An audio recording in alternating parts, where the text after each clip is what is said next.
Testing. 1, 2, 1, 2. Awaiting the crew of Muses. And boy, have they been waiting. Yeah, they're up in the polls.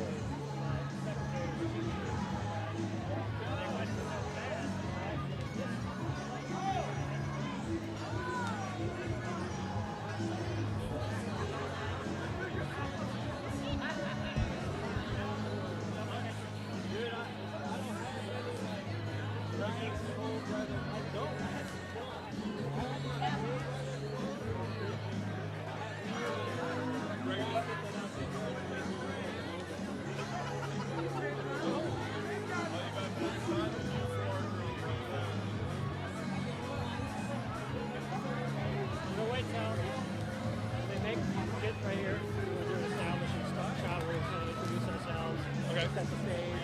I like it. Just, we can talk a little bit about the obviously craziness the last 36 hours. Yep. Kind of set the stage for that.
Test, test.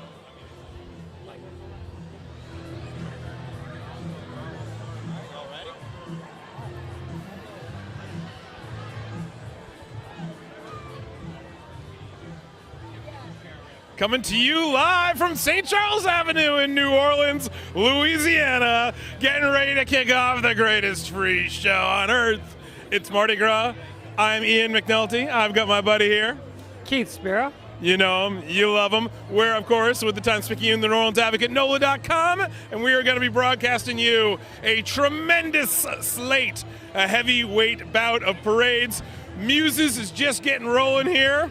We should say right from the beginning, we're sponsored by Gardner Realtors for this whole shebang. Fine people, I hear. That's right, that's right. The Kern Command Center van is coming by, and everybody knows that's an exciting sign on the parade route because it means here comes the parade. And boy, I'd say they've upgraded that Kern parade track. They used to be in like a pickup, I think, back in the day. Now they've got like a better truck than like Pearl Jam. Some serious tailgating action could happen than that thing.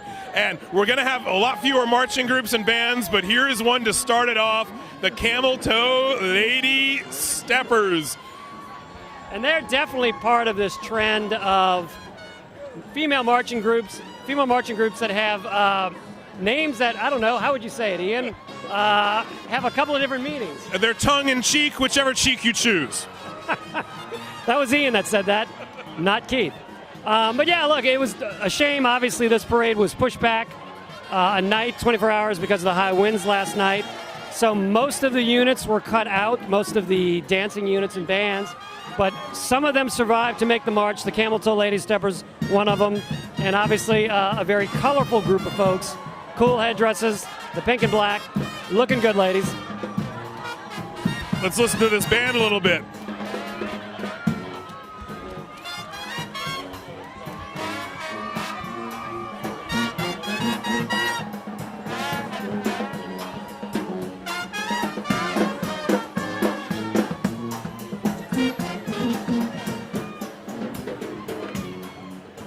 That was a Stooges brass band bringing in the Camel Toe Lady Steppers. So great to see that because, Keith, honestly, I did not know how many of these marching groups we were going to see today. This parade has been delayed since yesterday due to weather concerns. So they are ready to roll, I can tell you that. This is going to be a very quick parade for Muses, but we're so glad that they are taking the route today. Day after they had planned, but right on time to get the Carnival weekend started.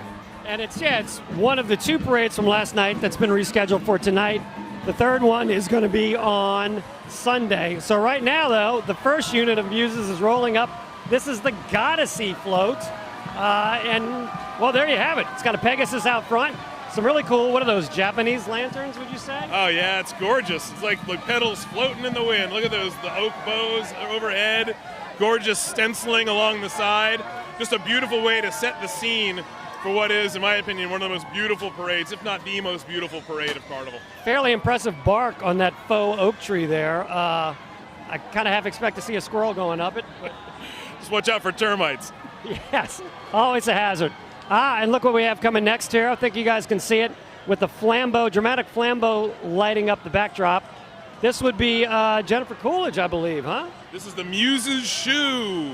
The royalty of Muses always rides in the biggest shoe there is to fill, the Muses shoe.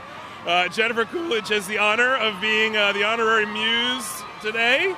She's, of course, a Hollywood mainstay. Some people know her from American Pie, Legally Blonde.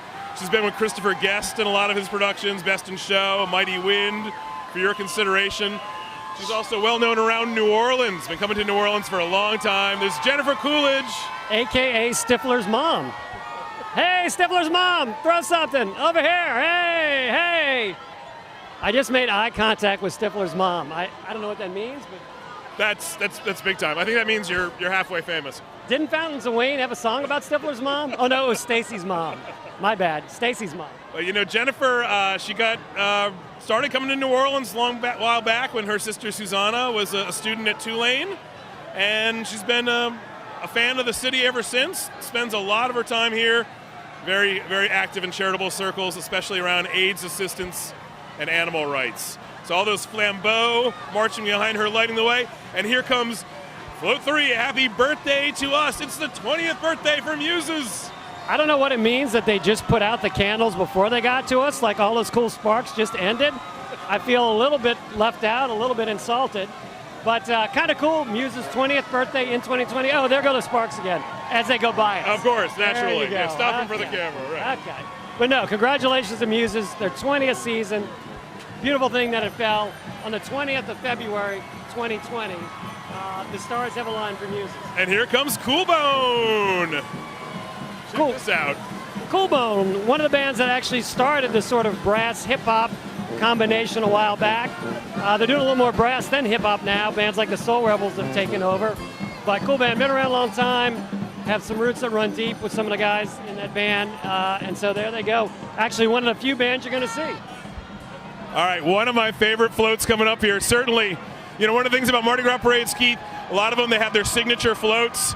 This is going to be one of the great signature floats of Mardi Gras. This is the Bathing Muses and Mama Duck and the Duckies. So fun the way it continues. It just goes on and on and on. Beautifully done. The shower coming down on them. Look at the plunger hats. These ladies have waited a long time for this parade, and they are out in force. They are thrilled. You can see how happy and excited they are to be part of this. And here comes the Duck Brigade. Here come the Duckies. Now keep your eyes on the tail of each duck. You may see a little clue to their theme. So we've been told. Wait, you may see a what? I may see a clue to the overall theme on the tails of the ducks. Ooh, down below, looks like there's some tail action going on. We've got our first shoe. There is a shoe in the booth. Excuse me, everybody, I just caught a shoe. It was handed to me by somebody else who did the catching, but it counts, and that was pretty amazing. Look at that, the signature throw of Muses, a watermelon shoe in this case. These ladies work hard. They make these shoes in incredibly creative styles. I know people who have entire side cottage industries going on for months to create all their Muses shoes. This is one of the great throws of Carnival. Keith, that was probably meant for you. I'm gonna guess it was meant for you. It is my size and color, actually.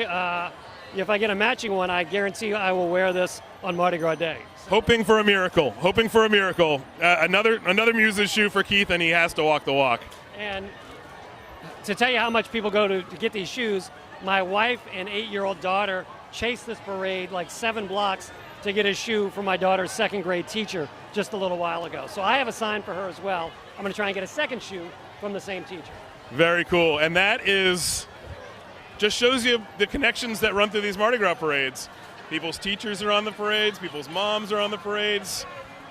This is one of the reasons why people come out for Mardi Gras and have so much fun at it. It's the spectacle, but it's also people you know. It's the connections within the community all on display here. We put on this show for our visitors, but we do it for ourselves too. And here comes float number 6, the Molly Marines, of course, the Lady Marines, the female warriors of the U.S. Marine Corps. One of the guests of the crew, and so in keeping with their theme. I wonder why they're not in uniform. Can you not be in uniform when you're riding Muses? I think that today calls for a somewhat different uniform. Tell me what's coming up next, Keith. Float 7. This is the title float. Yes, 2020 Visions.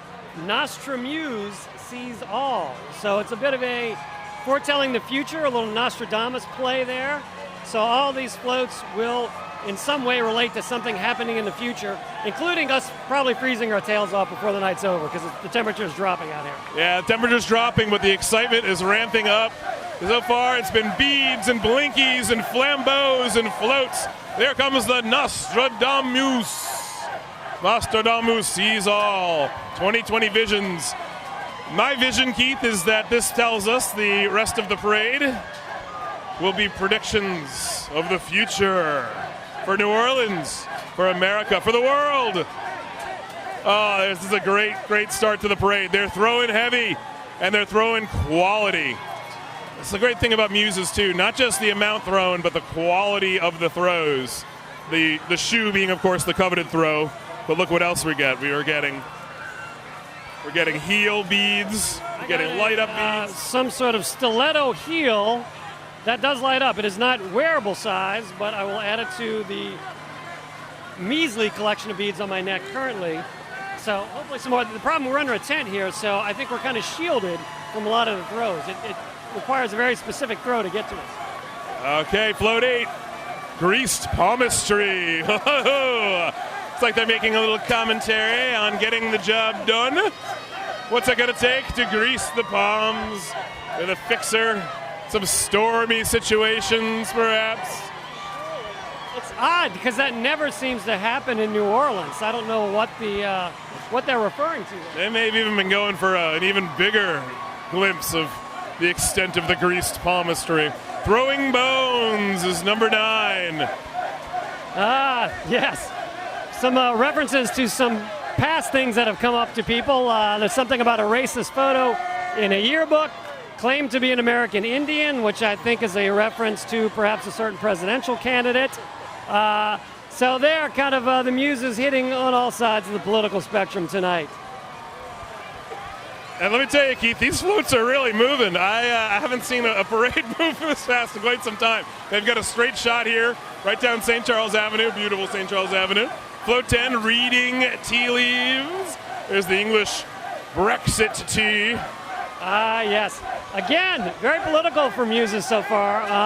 And you're right, the speed at which these floats are coming by in the whole parade, it's pretty intense. Ian, go to there's a shoe, Ian. Go get it. Look, that lady's waving a shoe. Go, go, go, go. What the heck was that catch, dude? Oh, did she really? Oh, thank you, thank you. Somebody just sent me a shoe, which bounced off Ian's shoulder onto the WWL camera. It was a group effort on that one. Yeah, that's pretty good. That's his second shoe of the night. Well, Keith 2, Ian zip, but he does get a credit for 1 assist. And it doesn't match. All right, make him match. Float 11, emoji board. Ooh, this looks like a fun one. These floats are great, Keith. Oh, the hits keep on coming. My co-host went down with a blinky to the head, but he's okay. He's back up. He's got 2 new shoes to stand on. It's a bicycle. Oh, bicycle bell. That's pretty cool.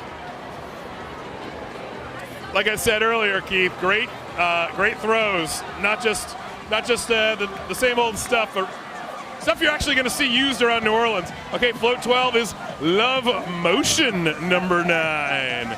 Swipe right to find love. Ooh, a digital age romantic gesture. It says, on the side of the float it says, find Mr. Right now from the comfort of your phone. There you go, a little commentary on dating. Now, Ian's rushing the float. He is rushing the float, seeing what he can come up with. Now, Ian, you didn't meet your wife by swiping on the phone, did you? Absolutely not. No, that was I met her the old-fashioned way, hanging out in bars, looking morose enough that I enticed her into conversation. It was post-Katrina. It was different days, Keith. It was different days. Different days, different times. That's right. That's right. We didn't meet people by keeping our heads in our phones. We met them by keeping our heads in the air, heads up. Feet on the ground, our heads in the air. All right, here comes another one of the dancing groups. Which is great because we get a little break from the floats. They've been cruising past pretty fast. But I'm so glad that Muses is able to take the route tonight. It's the day after their scheduled appearance. And the Bearded Oysters are with them. Another one of the great marching crews of Carnival. The Bearded Oysters, again, a reference to one of our great cultural heritage foods of Louisiana.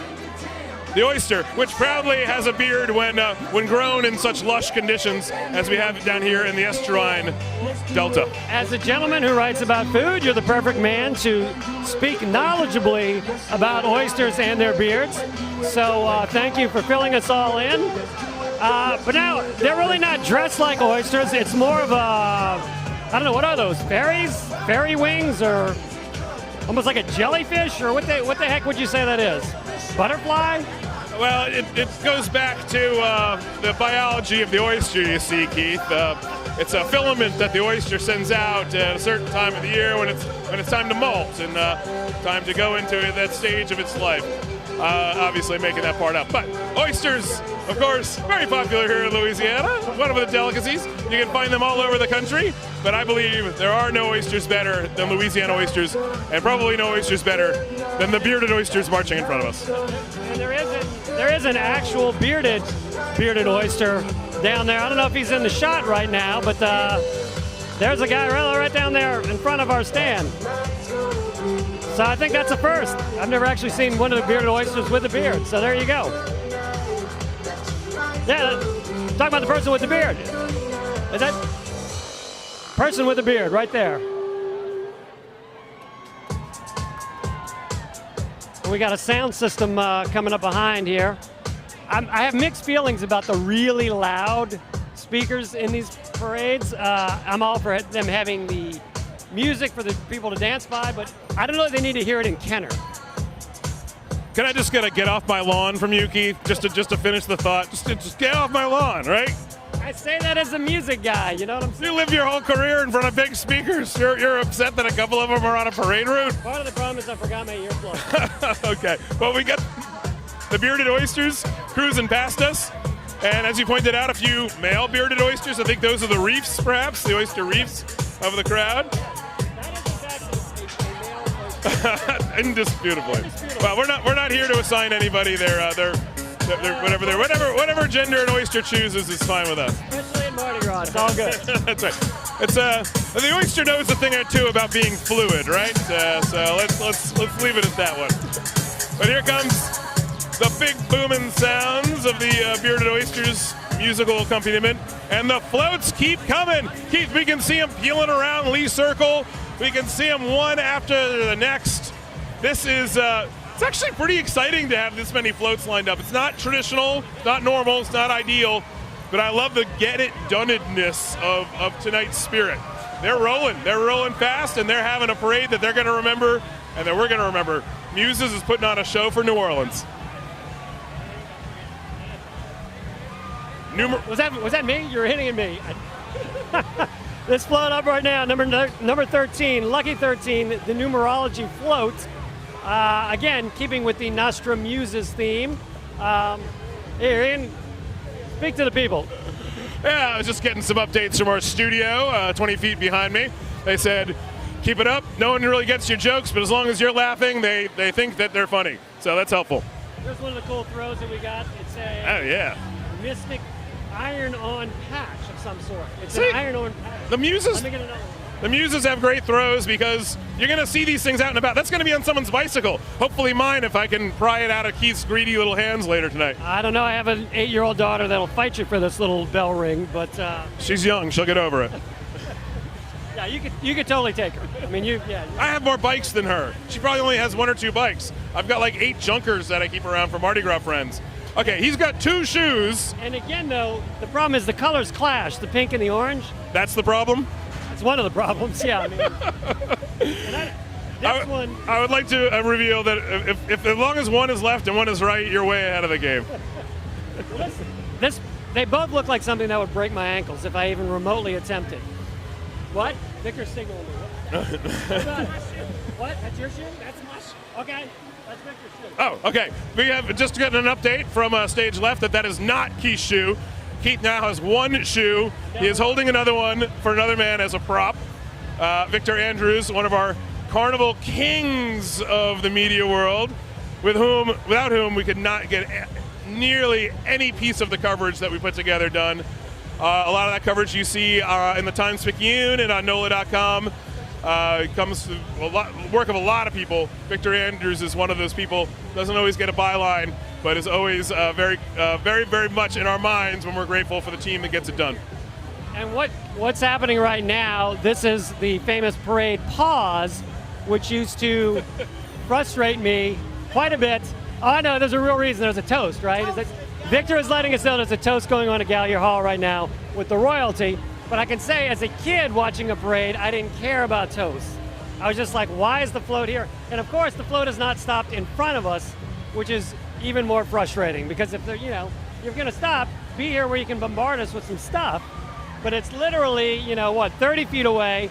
It'd be a heck of a throw to get that to us, especially through the little gap between the top of our tent and the railing here. But we're just going to wait it out. Yeah, that would be a throw for the combine, I think, if they could pull that one off. But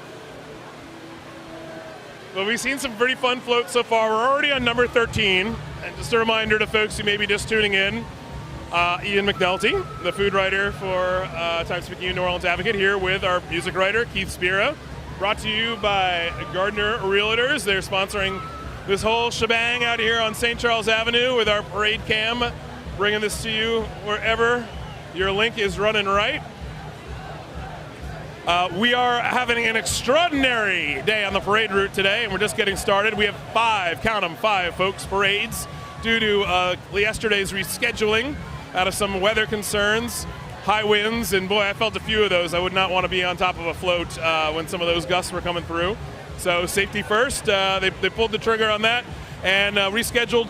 I saw some Muses riders out and about yesterday in the streets. I could tell they were a little dejected, having gone all that way, ramping up for their parade, just to be pulled off at the last second. But as I hollered to them from my window, and I'm sure they appreciated, we're with you and we'll see you tomorrow. And God golly, here we are. They are rolling and we're excited to see them. And kind of ironic, given that their theme this year is predicting the future, they did not see that their float was going to, or their parade was going to be delayed and a whole day. So possibly angered the weather gods with that hubris. Possibly. All right, we've got the numerology float rolling by our position. Again, Ian is rushing the float right now. What did he get? What do you got there, Ian? Oh my God, Keith, I got cocktail napkins. This right here will literally change the world. These cocktail napkins will be used this weekend at my Endymion party, promise. All right. And right now we've got a little PSA, a little public service announcement from Muses. It is the census float. So it is here to encourage one and all in New Orleans and beyond, I suppose, to be counted, because everybody counts, and I don't know, there's some great reason to do it. But look, it's got the Statue of Liberty on front. It's got some census takers or promoters in their census t-shirts. They're not throwing shoes, as far as I can tell. But, you know, and an important message. Look what we got here. Some really impressive beads just came over our way. Ian's going to model them for us. They match his coat and tie beautifully. And jacket. The great thing about Mardi Gras colors is they go with everything. Impossible to clash with anything when you're wearing Mardi Gras colors. They go with everything or nothing, which is really the same. Right, and sometimes you see nothing out there in the crowds too. Now look at this. This is a cool throw that I just got. Cocktail napkins. This will literally change the world, it says. Promise to use these at my Endymion party in Mid-City tomorrow. That's going to be fun. That's a cool thing. And I like that trend towards sort of usable throws because it's, you know, it's just a cool thing, and you don't put it in the trash, and you don't see that stuff on the ground, and people can actually use these sort of things. Okay, so we were talking about the float in front of us right now, which is the census float. Now remember, there's no commercialization in these Mardi Gras crews. You can't have a paid-for float, an advertised float. Unlike our broadcast here, which is brought to you by Gardner Realtors. We can definitely do that. Gardner Realtors. We can talk about them all day. No, yeah, we're the media company. We can do that. But the parades have kept it clean with as far as commercial messaging. But that is a public service announcement because Census 2020, it's upon us. It's coming. Important for everyone to be counted, of course. Actually see some familiar faces on that float. Some folks I know from hither and yon around the city doing their part, volunteering, which is awesome. But back to another matter at hand, the throws. Okay, so as we reviewed, Keith, if you thought you had 2 shoes, you really only have 1. You're holding another man's shoe, which is fine. Ian, his shoe count is still 0, but that's okay. I'm not sensitive about that at all. That's not why I'm here. I'm not here just to catch shoes that I will keep and treasure forever and put on my mantelpiece for my Endymion party, for everyone to see that comes through my Endymion party to know that I'm cool and I get shoes thrown to me at Muses. Not why I'm here at all. Furthest thing from my mind. Well, it's odd, though, because you really seem to be rushing the floats when they come by and literally propelling yourself over the railing at the floats. Safety first, Keith, okay? I've never let my the central point of my body go over the railing, and my center of gravity is extremely low. I'm deceptively bottom weighted. Not a lot of people know that about me. Purple, green, and gold is very slimming, as everyone in New Orleans knows. Actually, everyone in Louisiana knows that, thanks to LSU wear. You put on that purple, and suddenly you're 20 pounds lighter, 20 years sexier, and just, you know, ready to achieve whatever needs to be done that day. Another one of the secret powers of fashion in Louisiana, the ability of purple, green, and gold, or heck, just purple, to get the job done. And mercifully, the parade is rolling again. The toast must have been toasted, and I'm sure the officials there at Gallier Hall were excited to see Muses rolling by just a day after their scheduled time. because the show must go on, and they're putting on a show, Keith. And here we go, float number 14, Saint's Altar. So you've got like a little voodoo doll with some fleur-de-lis stick pins in it. We got visions of the future, curses on the past. Yes, obviously the Saints have had some really crappy luck in the playoffs these last few years. Up, another shoe has come our way. Hey, hey, thank you, thank you. All right, I got my first light up ring. And what you got in your arm there, Ian?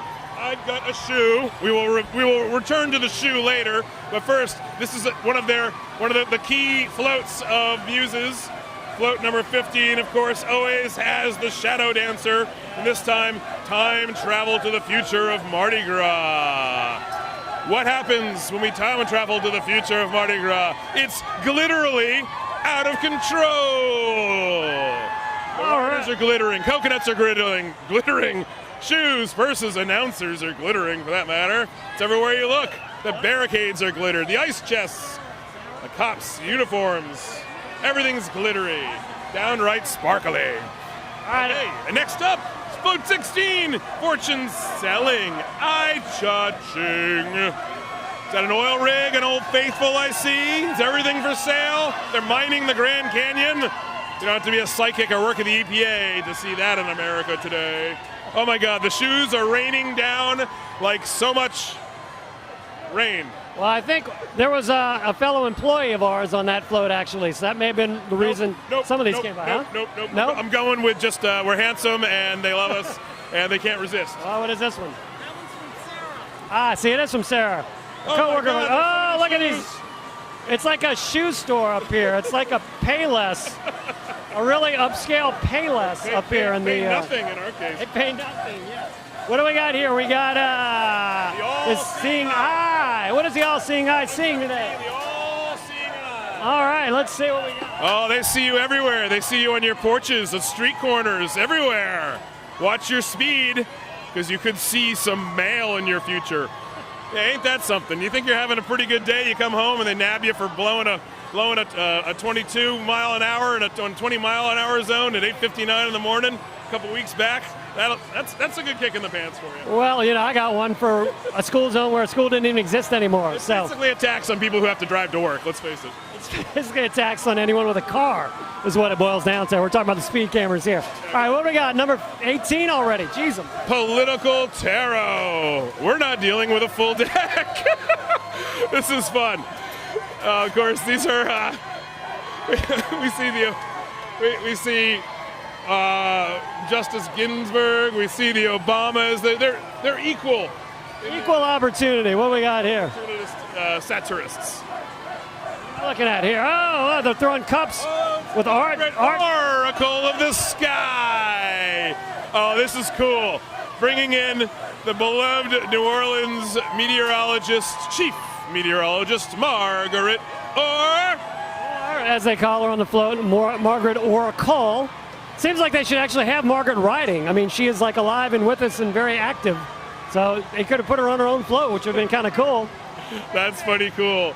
Margaret Orr, the only Margaret I know pronounces her name with 4 or 5 syllables. But we love her. We love her, and she is a New Orleans icon, enough so to make it on a Muses float. How about that? Astrology. Oh, I think you're under the influence of star power. Oh, tick-tock. Tell me what you like. Oh, all the likes and pluses and thumbs up. It's all the world of the influencers. Okay, this one looks pretty good, Keith. This looks like it's up my alley. Them old Cajuns, Albany. We got some gumbo cooking away up front. Are they cooking bearded oysters, would you say? Gosh, I hope not. I like those raw. This is filed by Boudreaux and Thibodeau. It'll predict the weather. Best time to plant your cane and the right score for that LSU-Alabama game. It's all void if there's a hurricane, an oil spill, or hell freezes over, Cher. Woo! Oh, and wait, the Mardi Gras guides have smiled on us. The float has stopped right in front of our stand here. The float stops in front of you. That's luck indeed. But you are exercising incredible restraint, but I mean, you have so many shoes in your arms now, you can't catch anymore. They're pretty much restraining me, it's true. Yeah. Yeah, no, I don't know what this. Victor has not signaled that this is another toast going on, so this is just a regular pause. But here they go again. They're rolling. And I got to. Look what we got coming up here. We got the crew of the rolling Elvi. Oh, yeah. Yeah, Victor's just pointing out that the crowd, as we're looking down St. Charles Avenue, they all have the blinking shoe headdresses on. The rolling Elvi. Yes. Usually not a marching crew, usually a rolling crew, right? Well, yeah, they're pushing their little motorcycles and cars on carts. But yeah, this is a tribute to some fallen members of their crew. It's one of the other great things about Mardi Gras. These crews have formed, not just the traditional crews, but these marching crews, a little more freewheeling. But they embrace a lot of traditions, and one of those is honoring their members, honoring their dead. I see a good buddy of mine, Salvador Munoz, driving by, waving toilet paper at me. There's Dr. Arachu Sanchez riding right behind him there in the support vehicle. Some of our great transplants to New Orleans. Those folks I know personally from Spain, Madrid, Spain, here in New Orleans, and they never lose an opportunity to remind us how much New Orleans is like, not France, but Spain. They see it everywhere. They see it in the architecture, in the food, and in the friendliness of the people. Now, of course, people from France will tell you the same thing. So, New Orleans can be a lot of things to a lot of people. Oh, hold on. I'm getting something. He wants to throw you something. Ian's going to go catch something from his buddy that has just dismounted the pickup truck. What do you got?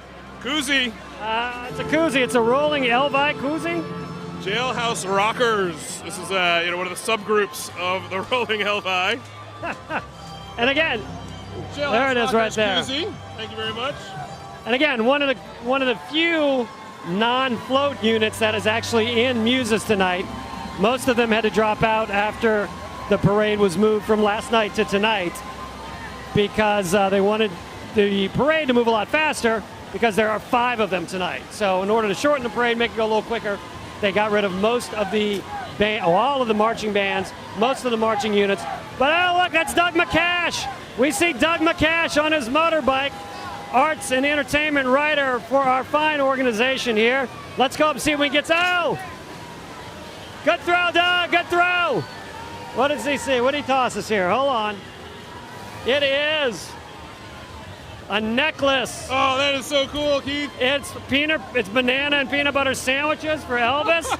And bacon, banana, and peanut butter sandwiches, what, of course, the King was known for. That From is Doug superb. McCash, who you can read on NOLA.com and in the pages of the Times Speaking New Orleans Advocate. He was an honorary rolling Elvi tonight, and he looked good. Oh, more. Something for Ian, what you got?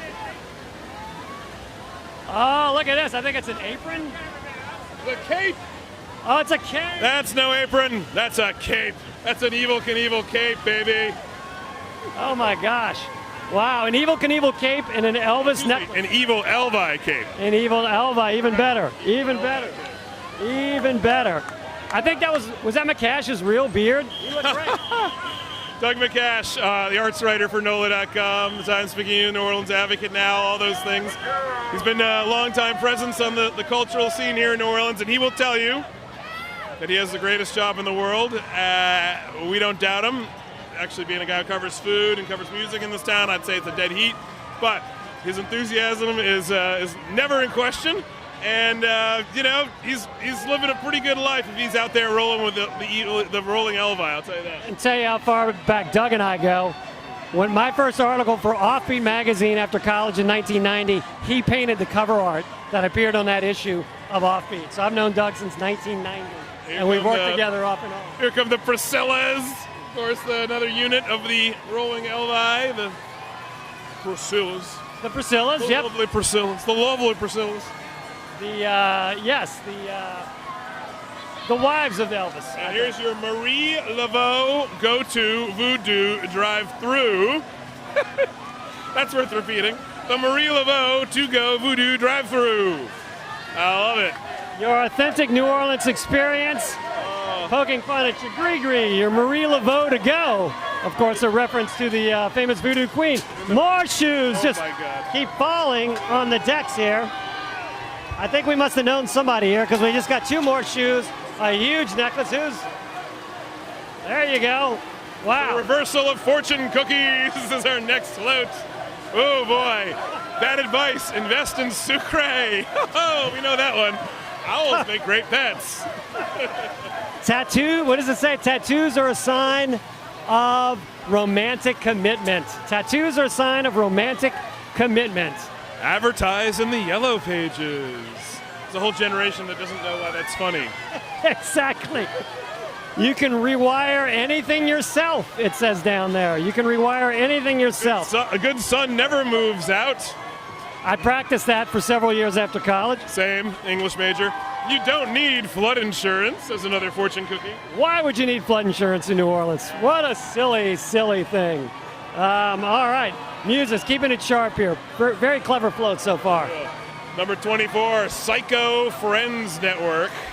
Hold the phone, you've got a perfect call coming in from Psycho Friends Network. Get it? Perfect call. Not from Dionne Warwick. It's international, authoritarian, insightful, informative. Fees and bribes may apply. Who needs friends? When you've got dictators. Ooh. Well, we've got, let's see, Kim Jong-il on the side. We've got Putin. We've got Donald Trump on the side of that. All of them good buddies on the red hotline. That's depicted on the front of the float, apparently. So there we go. Oh, look at this. It's a relic from our childhood, Ian. Yeah. The Magic 8 ball, but this is the Magic Weight ball. Pretty good, Muses. Pretty funny. Want to know what's going to happen in our city of mysteries? Just shake the ball. Is the water safe to drink? Are the city servers back online? What will explode next? But wait, the answer is always the same. Ask again later. All right. Obviously, Muses waited till the last minute to update some of these themes on the floats because they're pretty contemporary here. Spirit Circle. Of course, this float just spun by Lee Circle, Tivoli Circle, the circle yet to be renamed. Call it what you will. They've got a lot of suggestions here. I see Leah Chase. I see Ella Brennan. I see Fats Domino. Art Neville. Dr. John. Yeah. Oh, Pantheon. Lil Queenie Harris. Oh, wow, my darling. So, yeah, a lot of departed New Orleans greats and musicians on there. Yeah, they could be suitable replacements on top of the now bald pillar. The halo on top of that pillar kind of said it all. Quite beautiful. That was lovely. Runes is the next one. Throw the runes. These Stones, streets- Scratch the symbols. These streets will ruin your car. Oh, little that's runes, what we're looking all at. right? Look at that. Potholes filled with cones, filled with beads. Potholes filled with beads, filled with cones. Yeah, they'll ruin you, all right. It's like sort of a self-fulfilling thing as they're literally filling potholes with the beads they're throwing right now. The end is nigh, and they aren't kidding, Keith. This is the second to last float for Muses, going at a breakneck pace. The end is nigh. Or maybe not. The end is nigh of Muses. Incredibly enough, it's taking like 12 minutes for this parade to pass. This is incredible. I've never experienced a major parade like this moving this fast. Incredible. Muses is telling us with this thing here that we're nearing the end of our parade, but we promise we'll be back next year.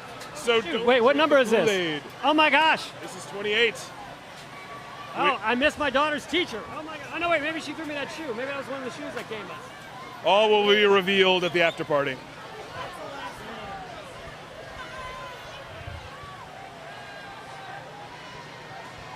Now, Muses always goes in big with their themes, and they carry it on from the first to the last. I love that about them.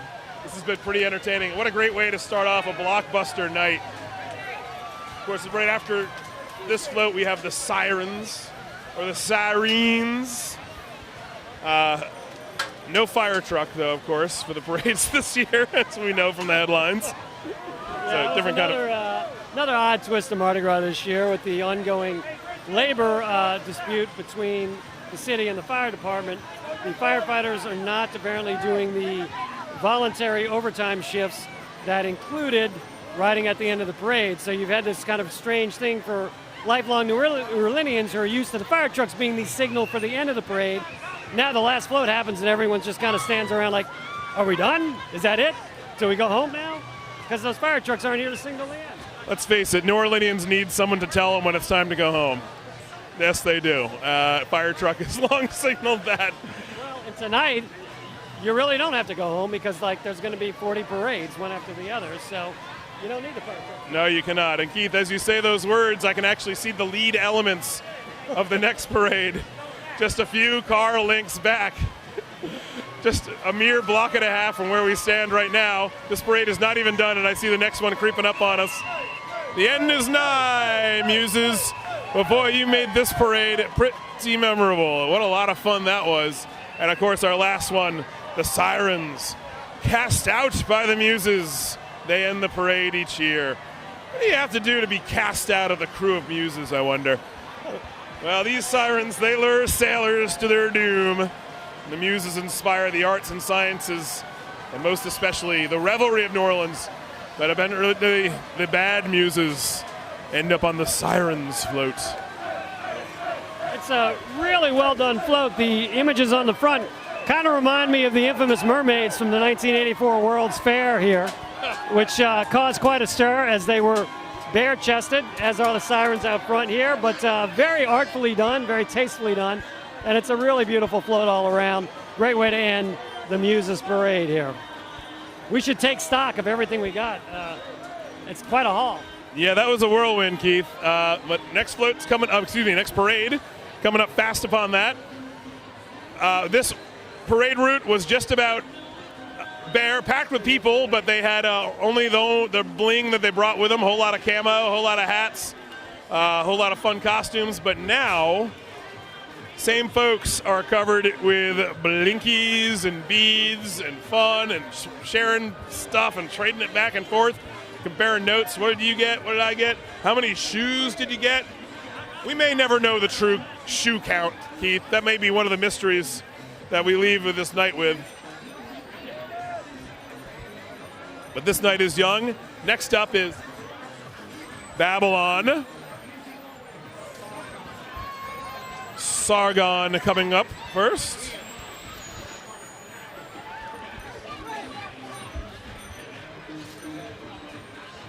All right, as you're looking down the street here, I think you can see this cool effect of the crowd blinking. Look at all the blinking headdresses on everybody. And that's one of the cool things about Mardi Gras. It becomes this kind of communal experience, especially when you have a throw like this that everybody can use right away. It really creates a pretty neat effect. And I've been here my whole life in New Orleans. Used to see Mardi Gras parades right across the street from where I am now at my dad's old office. We didn't have these cool throws. This is like a whole new Mardi Gras. And again, it's a neat trend away from just tons and tons of plain beads into throws with a little bit of a twist. And as you can see, as a shot looking down St. Charles Avenue, these blinky throws are really neat because it's this common thread running through the whole crowd right now.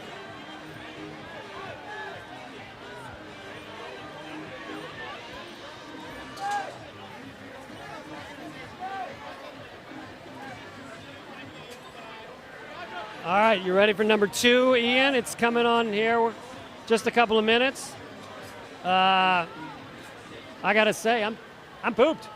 I'm ready to call it a night. No! Once more back into the breach. That's only one of 5.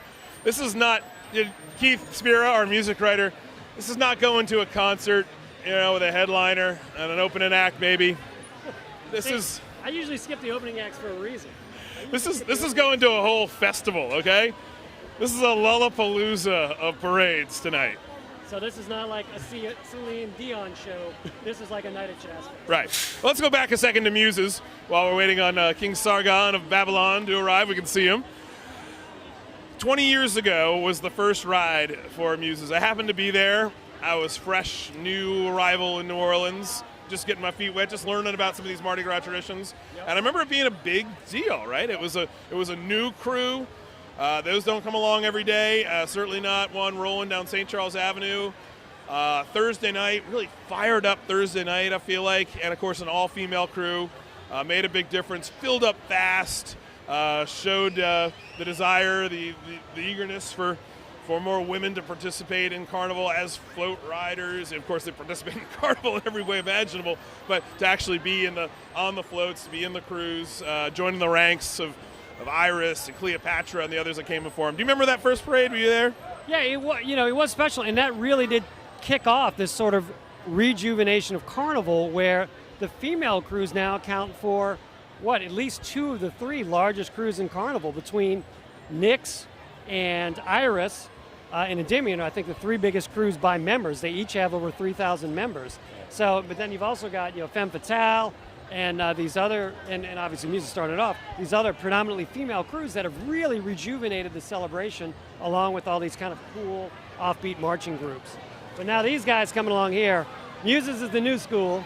This is a bit of the old school coming right here. Which, frankly, Keith, I love. I love that interplay of the traditional and the modern, the established and the improvisational. That's Mardi Gras right there, right? In every factor and way. Well, yeah, look at these guys here just on the wagon wheels, basically. I mean, this is like an old school looking float.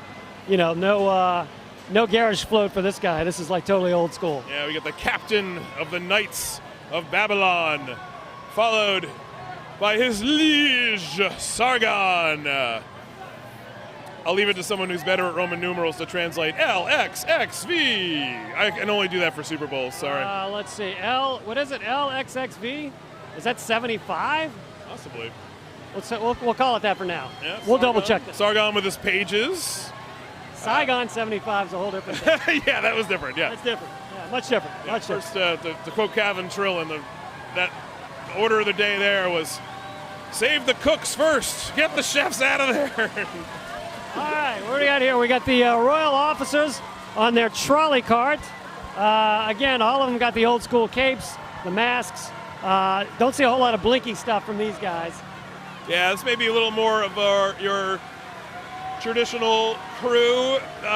It's a little smaller float so far coming through here, but beautiful. One of those things that like seeing your favorite ride at the amusement park. Like, cool, that one. I know it's always this time of the night when this one comes by. I know it's always this time of Mardi Gras when I see this crew. And of course, this is another one rescheduled from yesterday, supposed to ride to roll on February 20th.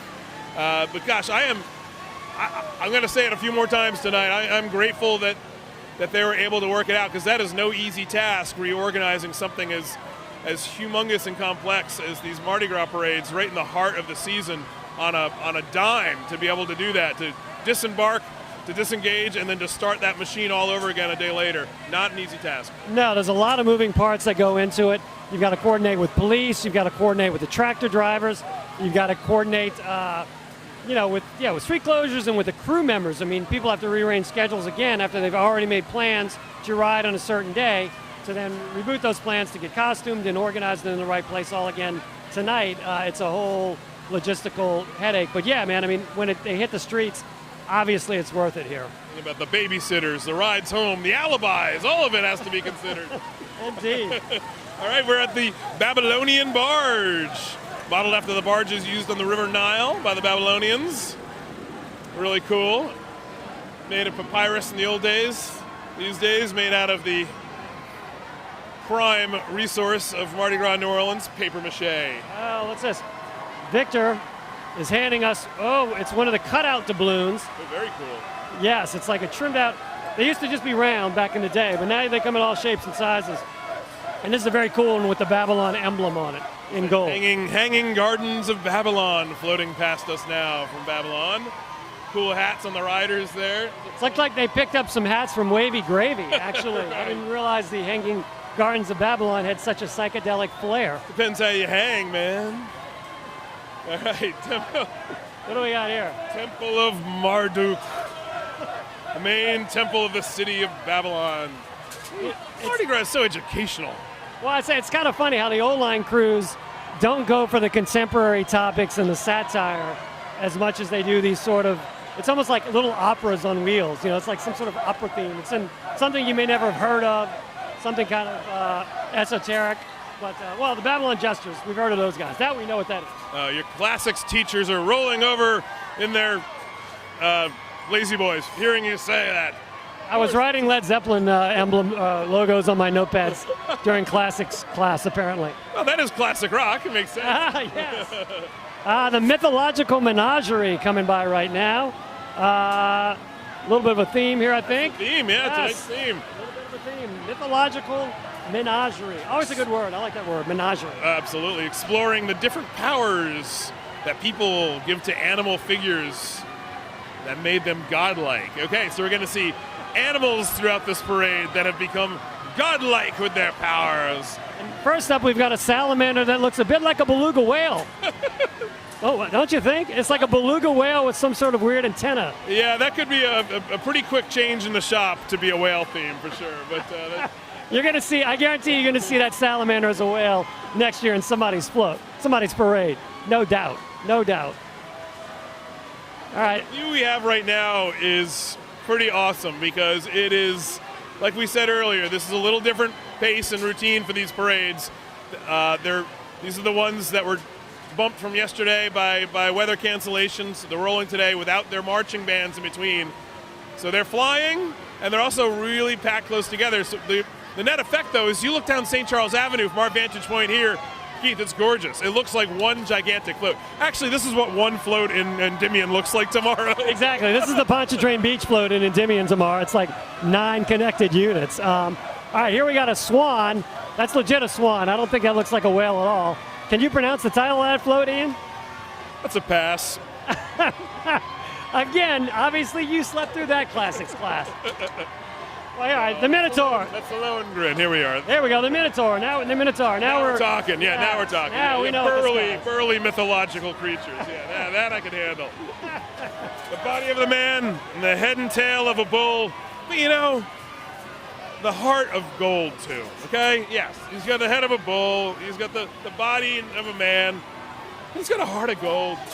But interestingly enough, the riders are wearing red masks. I wonder if that triggers the bull. Oh, maybe so. The red cape, the red mask. I mean, they could be triggering that Minotaur. Somebody line, stay behind your float. Yes. All right, here we got, who's this? Sure. Who's that? He is a god of these semantics, the head of the Assyrian Pantheon. The Assyrian Pantheon. I've not considered the Assyrian Empire in some time. Well, all that's old is new again. Okay, now here's the Babylon's turn at the sirens, and I think we see a common theme. 2 of them, in fact. A pair of themes. Continuing from the sirens of our last parade with the Muses. It's the Babylon rendition of that. Yeah, the classical mythology and teachings. They leave little to the imagination in classical sculpture and the renderings of the classic form. You don't have to justify it. It's the legacy of the '84 World's Fair Mermaids. Living on. Okay. Living on. Oh! Float 16 is the unpronounceable Who's a Gutcha Kutcha Pakatilli Bean. And the figure on the front holding the snake looks like Sam the Eagle from the Muppets a little bit. It sure Except does. I've never seen Sam eat a snake before, so that is a little something different. The Aztec god of sun and war. So, sounds like someone you wouldn't want to mess with, that's for sure. Sam, that is that eagle's name in the Muppets, right? Am I doing it? Yeah, you got it. You got Okay, it. all right. I say that because I just saw the Muppets movie the other night, and Sam was in it, but I couldn't remember his name. Kid's choice, or you forced that upon him? I'm a Muppets fan.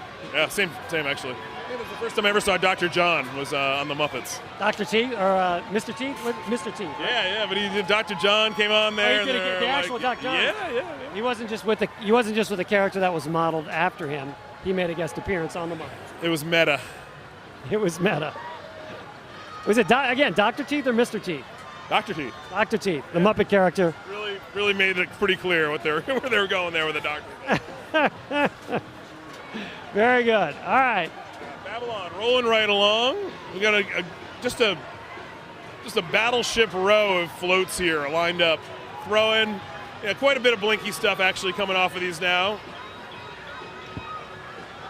Tossing their medallions, bags, cups. A couple new rules for Mardi Gras this year. You may have seen riders are prohibited from throwing whole bags of beads, which only in New Orleans would that be anything to even consider, right? I mean, they're simply asking the riders to open the dozen gross bag of beads and dispense them one at a time. Do not simply hurl this 4-pound bag of hard plastic objects at somebody's unsuspecting face, later to be washed into this drainage system. which will definitely crimp the style of certain Endymion riders, I think. They especially are famous for throwing large piles of beads at the same time. Well, they're going to have to go for speed, not weight, this time around. So we'll see how that goes out. All right, we got a pretty cool-looking scorpion passing by right here. The title of that float is Scorpius. So, not much of a stretch there, not much of a stretch. It's rocking us like a hurricane, but we are still loving it, that's for sure. Oh, Scorpions reference. Uh-huh. Yeah, Little German classic rock. that's all I got, yeah. The scorpion, sent by the goddess Artenius to do battle with the hunter Orion. All right, we're already moving on to gargoyles. here. Yeah, okay. Yeah, Let's you got keep about flying. 5 seconds. Yeah, the pages are turning here pretty fast. We're on the gargoyles. This float I like. This is pretty cool. Imagine you're a little kid looking up from your spot on the parade route, seeing that gargoyle grinning down at you. Yeah, you won't sleep for weeks. I mean, A nook is our next one. Moon pies are flying. We have a moon pie sighting. First moon pie sighting. a nook is a snail, apparently. A nook goes back to ages and ages ago, BC, in the Jordan Desert. Was later adopted by the Three Stooges as one of their three deities. A nook. A nook. Yep, that's right. Not a lot of people know that. Number 20, again from Mexico. Quetzalcoatl. I think I'm getting closer with these I pronunciations. say, was that right? I'll give you, that's a pronunciation that goes better with a few Coronas. Maybe for the listener instead of the speaker, but you get Wait, the point. Is this Aztec? This is Aztec. Thing, Yeah, right? this is a Mexican god, the plumed serpent. Getting some good ideas for my Mardi Gras costume on Tuesday. Plume serpent. Yeah, I got plumes. I can take the serpent part. If I can find it at Goodwill in red, white, and blue, it's a costume, baby. Have you not planned your costume yet? We're taking this one by the seat of the pants, which actually might be the theme of the costume. Well, anything could happen between now and Tuesday, so a whole new news theme could emerge. Absolutely, yeah. I like to keep it current, like Tuesday morning current. Anubis, is that who this is? Yes, that's right, Anubis, which describes the public transit system in New Orleans right now because, Streetcar Anubis? yeah, they're all messed up. Nobody can get anywhere right now in downtown New Orleans. Between parade routes and street closures with the collapsed hotel and just ordinary run-of-the-mill, poorly scheduled construction, you're not going to get there on a streetcar, you're not going to get there in your car, and you're not going to get there on a bus. Well, right now we're in the 800 block of St. Charles. For those that know New Orleans geography, I decided a better option was to park at the Municipal Auditorium, Mahalia Jackson Theater, and just walk over here. So 20-minute walk I figured was better than sitting for 45 minutes in traffic downtown. All over, data banks all over the world are going nuts as New Orleanians, their step counters go through the roof, and like somewhere anomalies are being recorded in these vast data centers somewhere that are measuring every metric of your biological condition. Like, oh my God, there's something crazy going on in New Orleans. Everyone's walking suddenly everywhere and jumping up and down, and also sleeping late. Odd occurrence. Well, I say that, and between that and the buffets and everything else, it probably all evens out. Yeah, let's see ultimately. what big data can do with Mardi Gras. Yeah. All right. What do we got here? A serpent. Not just a serpent, Keith. The Migard serpent. Again, something I've never heard of. It means world serpent. One of three children who was tossed into the great ocean that surrounded Migard. Grew so large it could surround the earth and grasp its own tail. Probably some irony there. Now, is this float named for a spice? Cumin? It sounds like it, doesn't it? He was an ancient Egyptian god of the Nile, a creative god, molded people out of clay on the potter's wheel, placed them in their mother's womb. That's how they get there. Frequently portrayed as a man with a ram-headed man. Well, we got a chant going in the stands here who they apparently know a rider. Somebody named Charlie is very popular in this Charlie, yes, and he is showering them with cups and such. All right, here we got it's not a trout. That's Orion and the dolphin. That is not a dolphin that I've ever seen right there. Again, waiting to be molded into a different character for next year, perhaps. Beautiful, beautiful, beautiful floats, though, I have to say. I do love these small, classical parade themes. It's just lovely to see them roll down the streets, under the trees, the bead-strung trees, between the stands. Yeah, with the gold foil kind of trimming out the flowers. That is definitely a classic old school look. Yeah, like you pointed out earlier, Keith, the opera's in motion, just just cruising along, these little miniature lessons. And a lot of these parades have been documented in these bulletins. One that I'm reviewing right now for our notes that were put in the paper, in your print newspaper. Really cool. I know a lot of people who collect them. They're actually quite beautiful. They show all the floats, each one individually, and give you a little backstory on them. So if you want to study up on these things, or you can check your paper over the weekend for upcoming parades. I know Endymion will be in tomorrow's paper, and amongst many others. You can look for Bacchus on Sunday with Oath.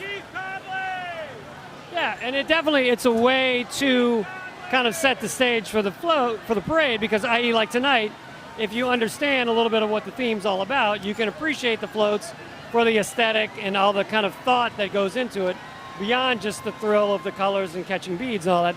There usually is some sort of underlying thought process that informs all the floats, and these bulletins really do a good job of laying that out for you. So if you're mystified by the floats, go pick up an actual physical paper. They exist. And get the parade bulletins, and check it out and learn a little bit about the parades. Yeah, it's pretty cool. It's like the playbill for the theater that is Mardi Gras on the streets. Yes, it is a moving theatrical presentation, and hey, good way to put it. That's the playbill. This one might be one of my favorites so far for Babylon. The Abominable Snowman. Now you can see the gaping jaw on the front of it. Hopefully folks don't treat it like King Kong and Bacchus and start pitching beads into things' mouth, because that is definitely not what it's intended for. I don't see any on there yet, but now that you suggested that. Wait, hold on, I got to pick up doubloon. The trinkling that you just heard were doubloons hitting the deck around here. Not a doubloon guy myself, but I know some people who are crazy for them. They collect them like baseball cards. Squeals of delight from the stands here at the Times-Picayune New Orleans Advocate headquarters on St. Charles Avenue as the throws keep coming. Friends identified in the stands. Fun stuff raining down. And again, beautiful to look out over this crowd and see the evolution of the crowd too, as more of the necklaces and headpieces and hats and banners and scarves and beads and catches and throws accumulate. Real fun. I did have to bend down and pick up those doubloons. That is like it's a reflexive action from my childhood when everybody coveted doubloons.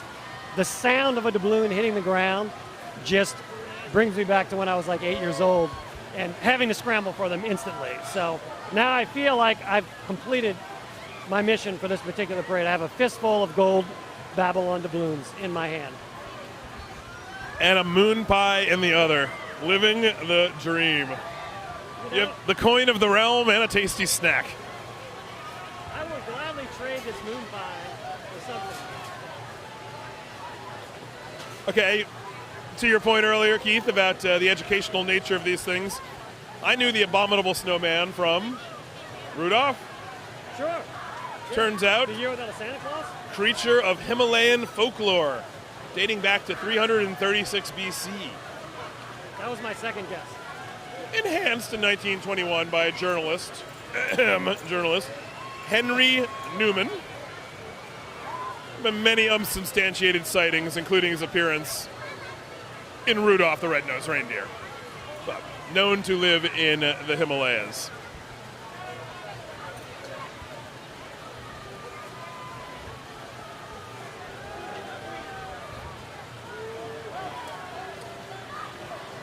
And another slight pause here in the parade, which thus far has been trucking along. 3 more parades to go tonight. And as we stand here, I can see some lead elements of the next. Hermes coming around the bend. Of course, the telltale sign of the Entergy truck, the utility truck, coming around the bend. Lets you know more is on the way.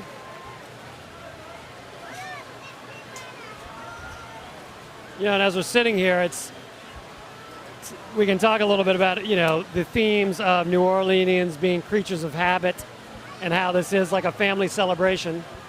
Come back around, and how this is a family celebration, for me personally, as a kid, my dad's office was literally the building across the street from where we are right now. Directly across the street from the Advocate Picayune offices was my dad's old office. So when I was a kid, I spent every single Mardi Gras across the street. So in one way of looking at it, my entire life I moved across the street, which isn't a lot of progression necessarily. But that said, I'm still having a great time at Mardi Gras. And back then it was so different because it was all these old school parades and it was much simpler. And so if you got like a fistful of doubloons like this, that was incredible because the guys were notoriously stingy back in the day. And it was beads and doubloons. That was it.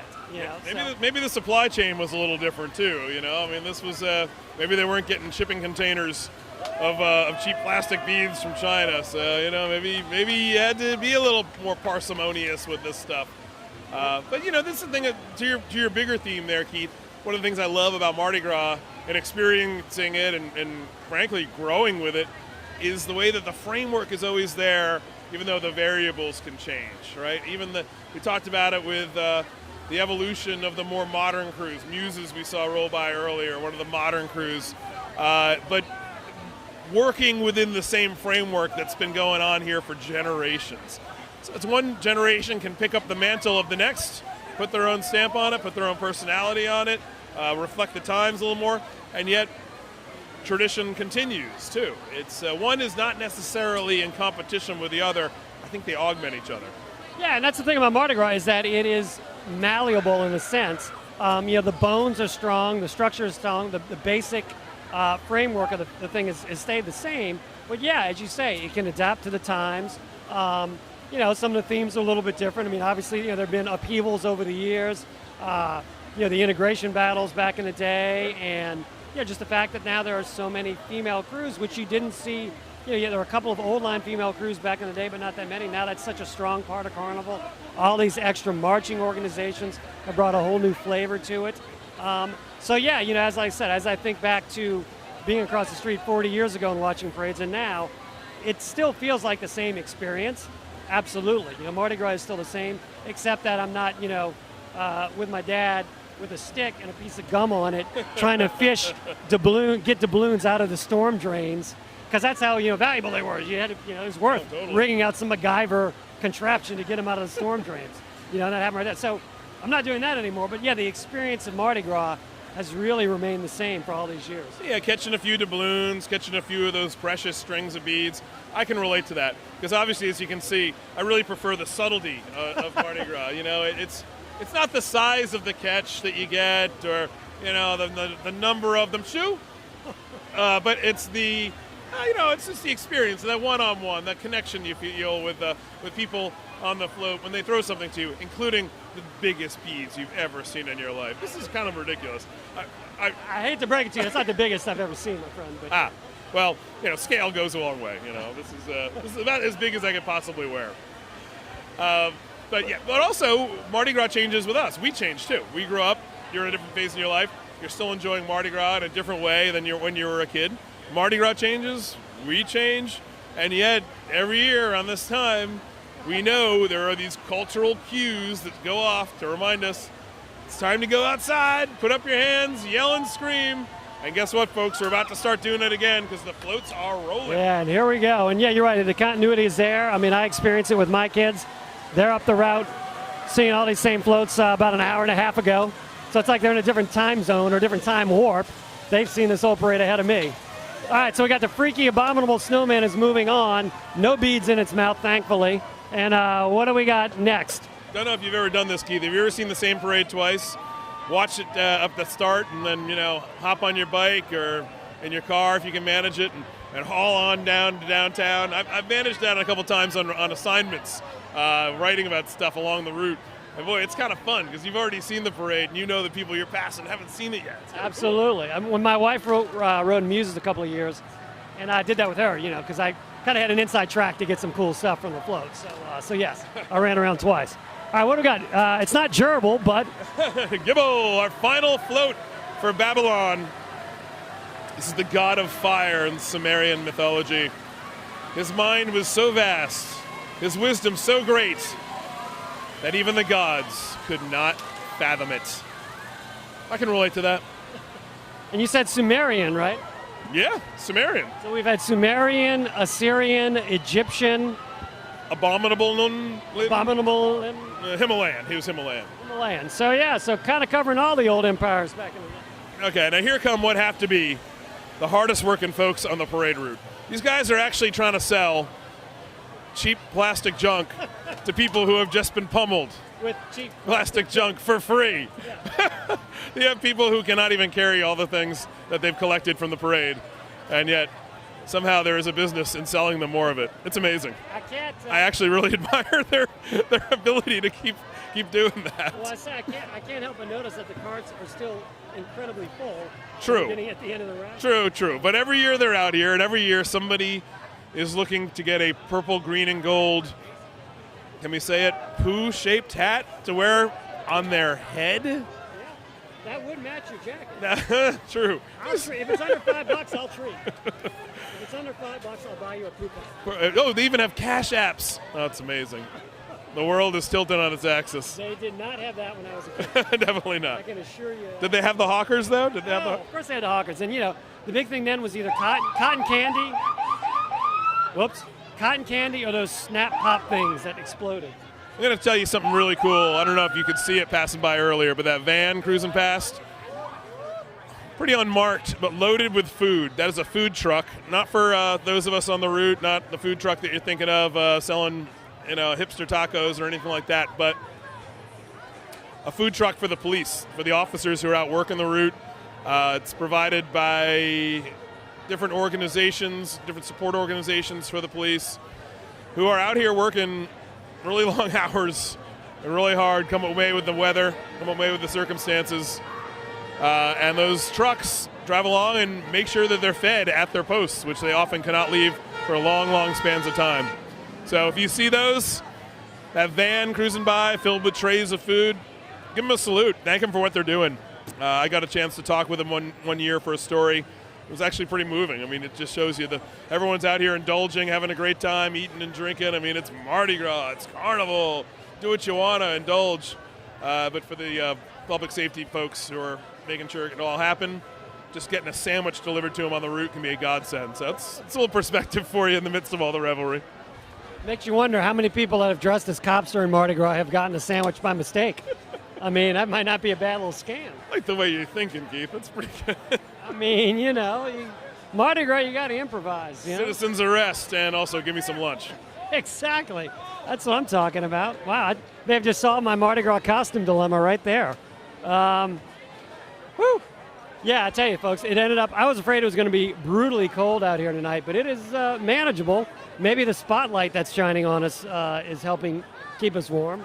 But yeah, this is actually an amazing night for Mardi Gras parades. And I got to say, it was tough for the crews and obviously to get canceled last night, but it would have been a hard night last night with that kind of steady rain and the cold temperatures standing out there on the route. It would have been a rough night. Tonight, by contrast, is an absolutely perfect parading night. And you know how New Orleans is. One part of town can seem perfectly fine. The other, it's absolute weather Armageddon. So I was out and about last night, and there were some times we actually did want to take cover. And, you didn't want to be on a float or have to think about all those floats being out there under your responsibility. So we've had two parades go by really fast. Muses and Babylon. Both crews passed us faster than a property advertised by Gardner Realtors, our sponsor. Trying to slip in some jokes here and thank our sponsor for that too. But yeah, those parades did move fast, as I hear the properties do from Gardner Realtors. But our next one up is one of the parades that was scheduled for tonight. So we're going to get a little more of the pomp and circumstance. We're going to get the bands, and we're going to listen to them play. This is the Marine Corps Marching Band. Yeah, it looks like they've stopped here, which is sometimes a signal that they're going to play something. But no, they're going to march on. I got to say, I've always admired the discipline of these guys in these military units to keep a straight face and keep the line straight when they're marching through all the chaos. Sometimes you see women try to distract the gentlemen, the Marines. But they always, you rarely see them break character. They always seem to keep it. I guess that's that military discipline, which I have no experience with myself. But now they're playing, just as they go past us. You would think they would play for the viewing stand here. Come on, I think guys. they looked up, saw who was up here, and said, nah. Hey, it's Barry Kern. What's up, Barry? All right. Here's one of the Kern mobiles from the Mardi Gras world, the float builders who are making this all happen behind the scenes, but also sort of a de facto part of the parades themselves when they cruise by. This is the crew of Hermes rolling through. Hermes got the Hermes statue on this little float just came by, which people have taken as a bead receptacle. I don't remember when, beyond the King Kong and Bacchus, I don't remember when it became a tradition to have these target floats in the parades, but I got to say, by and large, the crews don't really like that idea. I know the Bacchus guys, especially now that they have a much more expensive animatronic King Kong, they really don't like it being pelted with beads, and the riders on those floats certainly don't like them being pelted with beads. So, if a float has riders on it, please don't throw beads. That one didn't, so I guess it's okay. Now we got, that was the Hermes mini float going by. We have the white unnamed horse with inverted boots that we saw going by with the riding lieutenants and Hermes captain on horseback. We have some flambeaux. We're lighting the way here or there. Kind of a weak flambeau representation there. Just a couple of guys. Usually you need a few more to have an effect, but they may have gotten separated from the flock there. Which you would think when you've got to light a torch, it's hard to lose your buddies. But Here in the moment. That happens. See a guy with a flambeau cruising down Perdido or some side street. Yo, buddy. Yeah, all the things that ordinarily would cause alarm in the city. In the guise of Mardi Gras, not just acceptable, but expected, anticipated, look forward to. Yeah, here we have a whole chandelier of flambeaux headed our way. The drip, when they drip flames, always concerns me a little bit. These guys are basically carrying a propane tank on their backs, and you can see, sometimes, I don't know if the liquid, whatever it is, the propane or whatever, leaks out, and you see the dripping flame. But apparently no one's caught on fire. So, no, this is the real deal too, folks. This is not This is not special effects. These are not LEDs. This is you can smell the fuel burning as they pass by. You can see folks handing them money. It's in the custom of the street. People tip the flambeau. Always an odd one. When you pitch and change with these guys and they stop to pick it up. But again, I remember that 40 years ago as a kid, so it's one of those strange things that is just a part of the Mardi Gras, and it's like, hey, you got to roll with it. Yeah, it's carnival time in New Orleans, some different rules, that's for sure. Somebody did a story about the flambeau, how you basically anybody can show up to the staging area and sort of get a flambeau possibly and take a crack at it. So, I don't know, maybe I'd give it a shot one year. What the hell? Good to have a backup plan. Absolutely. Kind of short-term employment. King Hermes, identity unknown, at least to us, with all of his pages. He's leading the crew on its 80th carnival pageant in New Orleans. Sorry, I had to stoop for another view. Worth the stoop. And following right behind the king, one of the great annual visits to New Orleans, the Talladega College Marching Band. They are filling the street, shoulder to shoulder, sidewalk to sidewalk. This is actually our first full marching band that we've seen out here. 2 parades earlier, of course, flying past without their bands because of the rescheduling. And of course, you can't reschedule all the bands for that too. That's not just a practical matter. That's just how it is. But the Talladega College Marching Band, always a great presence on the Friday of Mardi Gras, down in the French Quarter too. I've spotted them a time or two down there when I've been on a romp or a frolic on that Friday in the French Quarter. Always a lot of fun if you can dodge your deadlines and get down there. And here they are about to play. Let's give them a listen.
Okay, now it's Mardi Gras. You feel that bass drum in your chest, man. You feel that drum line. You hear the brass, the Talladega College Marching Band playing nice and loud enough to drown out my lame attempt to sing along. And here is Hermes, messenger of dreams.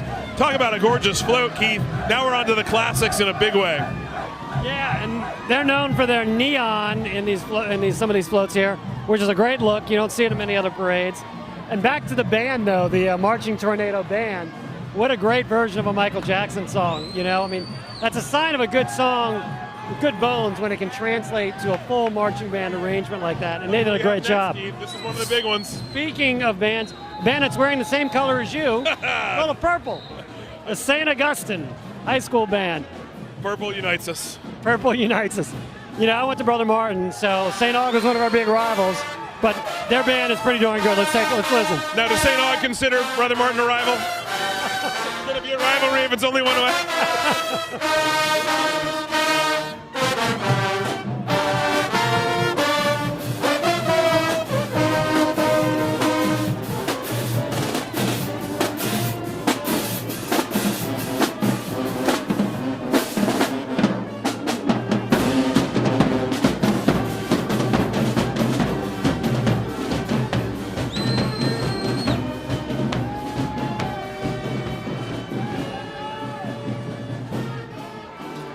All right, there they go, the St. Augustine Marching 100, one of the great New Orleans marching bands, and one of the bands that you know you're at a good parade when you see St. Augustine. I think that's actually the first time I've seen them this year, and I knew something had been missing from my Mardi Gras experience so far, and that was it, not seeing the St. Aug Marching 100. Absolutely correct, Keith. I mean, the floats go by, everyone gets excited, they're throwing stuff. Mardi Gras is not Mardi Gras without those marching bands. We saw it after Katrina, right? Marching bands were scarce. Remember how different that was? You never take them for granted. What a wonderful contribution they make to the city. Name a Maroon 5 keyboardist and R&B singer who used to be in the St. Augustine Marching 100. Oh, of course, Mr. PJ. So now PJ Morton. All right, what do we got? we have Mia, mother of Hermes. A lot of it. Daughter of Atlas, mother of the Olympian Hermes, renowned herald of the gods. I dig the light up H's on these guys. That's like a little bit of new school bling with the old school float. Yeah, that is cool. It's a nice blend, you're right, because Hermes takes its name from the classics. These floats are going to be done in the beautiful classical style, these tableaux rolling down the street, the opera of the streets, and yet showing you a little more modern edge there. Like, hey, we worked some cool stuff in here. Like, we know it's 2020, kind of.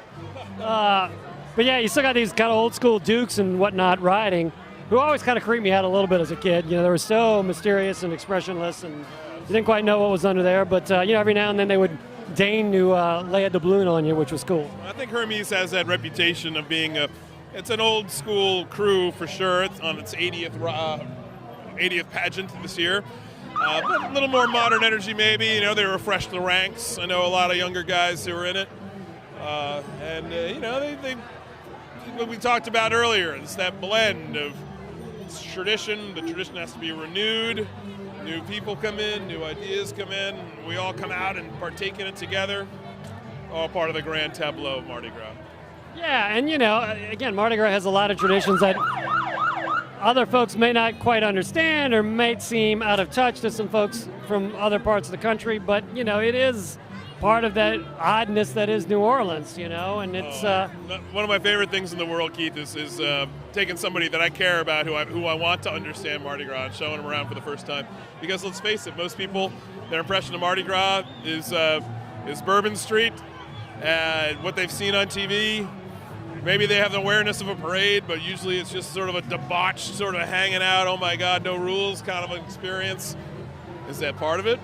I've been told, yes. I mean, I've heard stories about that stuff. But when people find out that it's really a family event, that is, the parade route is packed with kids, that's awesome.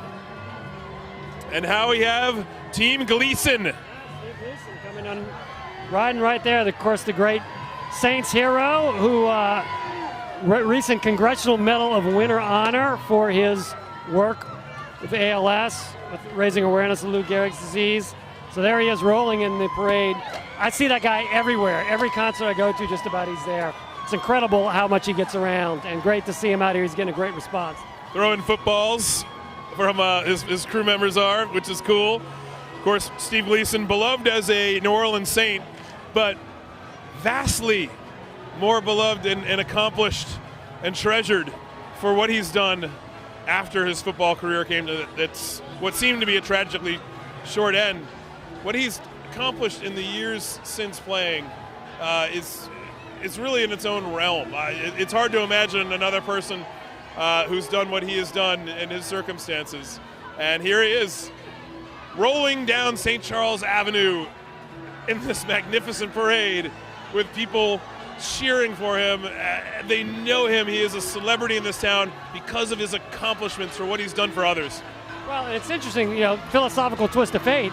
Had he not blocked that kick against the Atlantic Falcons in the Dome coming game, the first game after Katrina, would he have had the same notoriety? I mean, life is a game of inches. Had he not made that play, who knows how things would have turned out. But God always block the Falcons kick. Always make the play. All right, what do we got here? Another Hermes float, scooting by kind of fast. Ambassadors of the courts. They're ambassadors of the courts. All right, there we go. And then after this, the court gestures supreme of the Mardi Gras parade route, baby. 6'10" stompers. Ian, how come you've never become a 6'10" stomper? That seems like your jam. I think you could do that. They have not found the shorts big enough for my stature, physique, physical presence. No, that's not why. Let's face it, these are ordinary men with extraordinary moves. I'm an extraordinary man with ordinary moves. And they just dropped the banner. I've never seen that happen before. Must have known we were talking about him. Apparently so. All right, let's see what they got going on. I mean, the mustache thing would probably hamper my audition. I don't think I can really manage a decent mustache. I don't know, Keith. It's getting kind of hectic out here.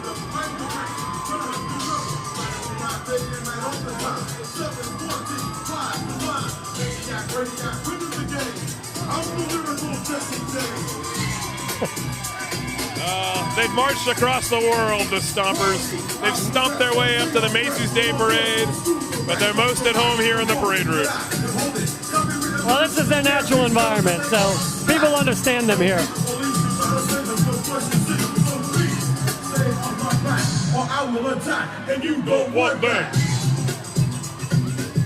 I always like the 6'10" Stompers second line.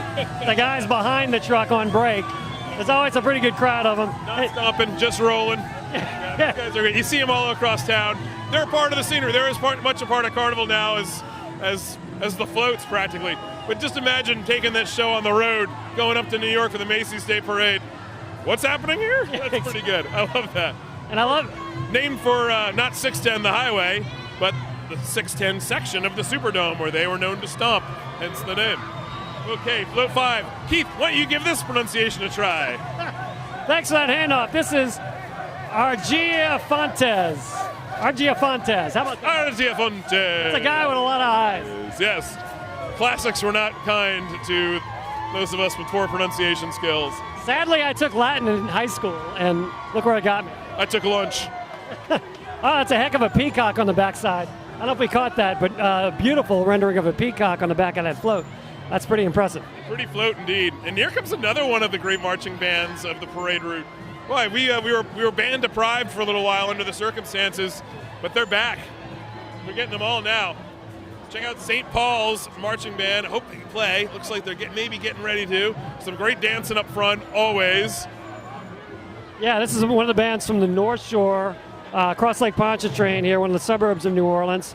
One of the private schools. Up. Here we go. Check them out. Check them out. Let's go, St. Paul. Let's do it. It's like they're taking a little inspiration from the 6'10" Stompers there, huh? Absolutely. Some future Stompers there, I believe. Some future Stompers. A whole mess of them.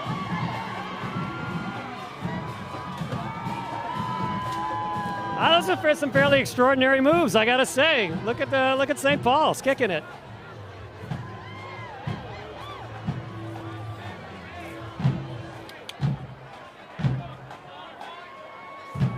Yeah, I mean, it was interesting, like you said earlier, to have the compacted parades with no marching bands. There was kind of that kind of constant rush and thrill. But I do like the marching bands. I mean, it feels like a Mardi Gras parade. You know, the other thing was a float showcase. This feels like a parade. You know, the bands are such an integral part. And, you know, not to get all serious, but like, this is why music education in schools is important, especially in this town. You know, you need kids that know how to play instruments to populate these bands. And that's why I think it is a priority here more than some other places. Listen, we love our sports in Louisiana. And we love our music, too. And it shows way down, you know, with the youth coming up. I had some friends visiting last weekend from out of town. Took them to the parades. They saw these marching bands come by. They couldn't believe it. They were blown away when I told them that these guys were in high school. These guys and gals were in high school. They couldn't. It was a different level from what they've seen. Let's listen to them.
All right. That looks like a fun band to be in. You know, that's kind of cool, the moves. A lot of spirit. You can tell, right? I mean, it's like a team, right? You have the skills. Can you come together? Can you bring the enthusiasm? Can you bring the spirit? Can you bring that X factor? Bands have that too. You know it when you see it. You know it when you hear it. We just saw and heard it from St. Paul's Marching Band. Always a pleasure to see this particular band on the route. We saw St. Aug right before them. We saw Talladega College Marching Band. It's making up for the lost bands, that's for sure. There's a lot of passion on the route tonight. And I gotta say, the stereotype of the band dork did not originate in New Orleans, because in New Orleans the bands are cool, and I think everybody knows it. The quarterback in your school is pretty cool, but the guy who really wails on trombone or sousaphone, clarinet, trombone, come on. These are the guys they name bands after later on. That's pretty cool. I mean, that's better than the grind on the axe in a lot of places. I mean, to be the drum major, I mean, that's, you know, that's some prestige there. That's the quarterback of the band. That's the Friday Night Lights series waiting to happen. Exactly. About the band majors. Exactly. I think we can pronounce this one. Abode? No, just kidding. Abode of Hermes. Hey. Not Hermes, folks. Not Hermes. Not Hermes. No. Like the folks down here on the side of the stands are getting up cheers for each of the floats now, which is kind of cool. I think the Hermes guys dig it. Hey! I don't know if that guy was throwing to us, but it was a terrible toss if he was. That cup came nowhere near us. More flambeau in the middle, lighting the way. And you see, I mean, this is not just for, it is, back in the day, this had a very good function, you know, lighting the streets back in the day. Now, it just adds that extra touch of drama to the proceedings out here. Well, again, it's a little old school, a little touch of the old parades, the old Mardi Gras still here. Float 7, the Great Mogul, not named for the owner of our publication, John George's, but for someone from ancient times. Not just from ancient Greece either. In 1,000 years, will John George's have a parade named after him? Or maybe 5 years, who knows? He might buy himself one. What the heck? Guess who's going to commentate on it? Me and you. All right. Who we got here?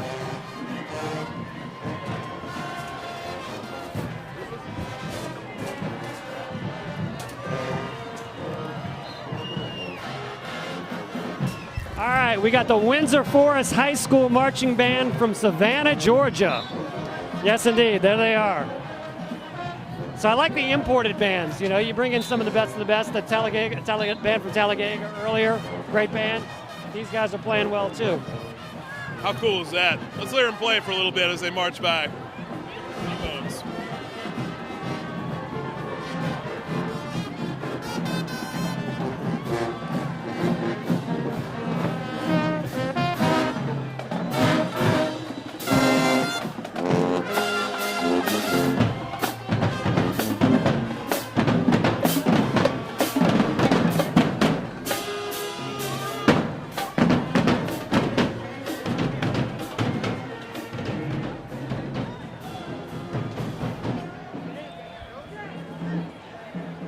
Windsor Forest High School Band, as you say, coming in from Georgia. How cool is that to travel to Louisiana, to New Orleans, and to take part in this? That's got to be one of those memorable experiences of your life as a high school kid. I mean, this is not just a senior trip to Busch Gardens or something, you know? I mean, this is serious business. Number 8, St. George and the Dragon.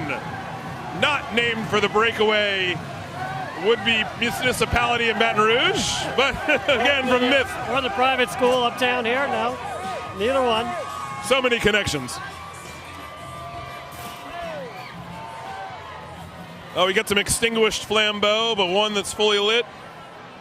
That is a sad thing to be an extinguished flambeau walking down the street, man. Sounds like the name of a non-alcoholic specialty drink at Nick's Big Train Bar or something. The extinguished flambeau. It's like a really sad emo band. Nothing but mixers and bad hair dye. The Gardens of Adonis. Adonis. Whoa. Which sounds like a suburb in Metairie, but it's not. It's actually a float here in the Hermes Parade.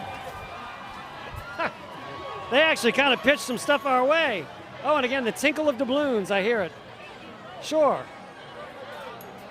Victor was just asking if we needed more beverages here on the platform. Yes, that would be great. And a beat 'em. Or if you have a Gardner Realtors specialty beer, that'd be great as well. Yes, well, while we take a slight pause here, thank our sponsor, Gardner Realtors. You saw those first few parades move. You want to see your property move that fast? Call Gardner's Realtors. I'm sure they can get it done. They've been around since 1943, after all. Seen a few changes in the real estate market. But we've seen some pretty good parading tonight, Keith, so far. We have a little bit of a lull here, which is fine. For all we've seen so far, we've already seen 2 and, let's say, 1/5 of a parade cruise past us. Highlight so far, what have you been loving? Well, again, I like the infusion of marching bands. Finally, that makes it feel a little bit more like Mardi Gras. You feel it, don't you? You feel it. I like the sirens float in Muses. I thought that was very striking. I like some of their themes. Very clever, very clever. Like, you know, they're equal opportunity, very timely, not too mean-spirited. It was a good balance, I thought. Fine line, isn't it? It is a fine line between just topical laugh out loud and like, hey, wait a minute now, I don't know about that, that's cool. And I think Coup d'etat will come very close to that line, perhaps jump over it once or twice later on tonight, we'll see. Well, very subjective, of course, but it is known to be one of the most satirical parades of Mardi Gras. Muses, no slouches themselves. They always take a pretty serious wit to those floats, and I love the way that it was all tied together this year. From beginning to end. Like I said earlier, I love seeing the bathtub and the duckies and all of that, their signature floats, the sirens, as you mentioned at the end. But boy, seeing their predictions for the future play out. I liked how clear the messages were, too. You could catch the meaning of those floats in a 5-second glance, right? You didn't have to decode them too long. You didn't feel like you missed a lot if you looked up for a second to catch some beads. Well, and this year, you only had about 5 seconds. As fast as these floats have been moving, and Muses especially, yeah, you had about 5 seconds. Flying, just like the properties off the MLS list when you call Gardner Realtors our sponsor tonight here. Yeah, that's indeed. Hey, they told us to promote them. We're selling it out pretty hard here over here. Holy Cross High School Band is our next performance. It's like all of my high school rivals are marching by. They're taunting me today, Ian. They're taunting me. Oh, they run deep, right? You've done and seen so much in your life, Keith Spira, and yet it all comes back to high school. Yeah, let the varsity jackets come rolling by you from our rival high school, and you're ready to roll up the sleeves, aren't you? Were you Brother Martin in one of these darn parades tonight? Come on. Were you a brawler in high school, Keith? So meet me outside the drive-in.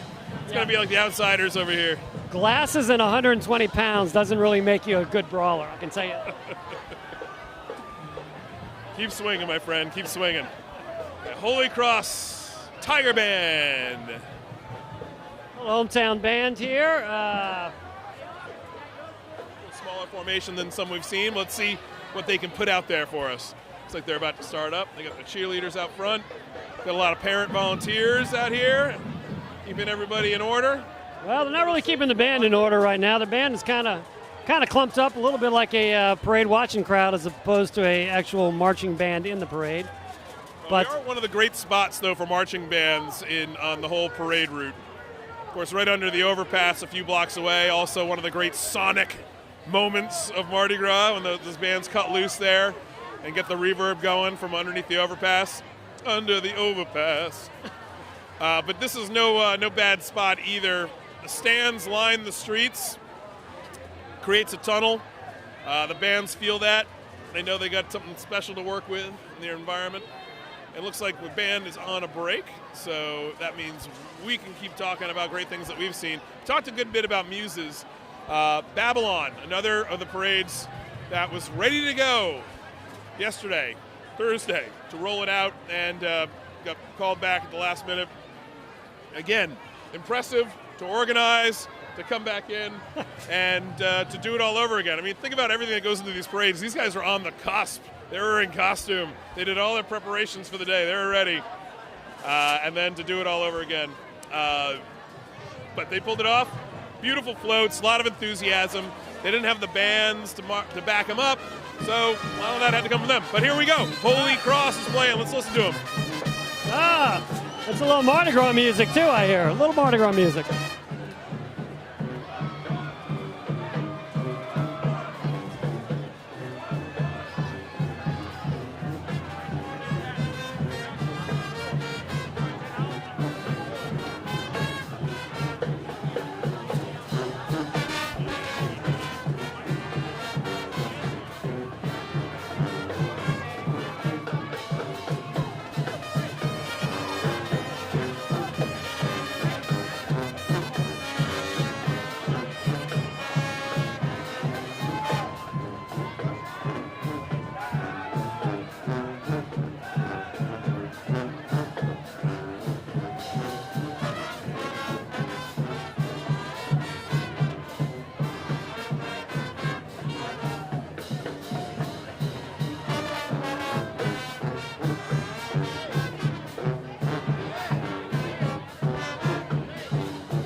We obviously had some Holy Cross alumni right here next to us in the stands giving a We Are HC chant to the guys in the band. That was an interesting version of the Treme theme song, John Boutet's song. They kind of did it justice and then kind of petered out there at the end, but I guess they got caught off guard that they had to start rolling, so off they went.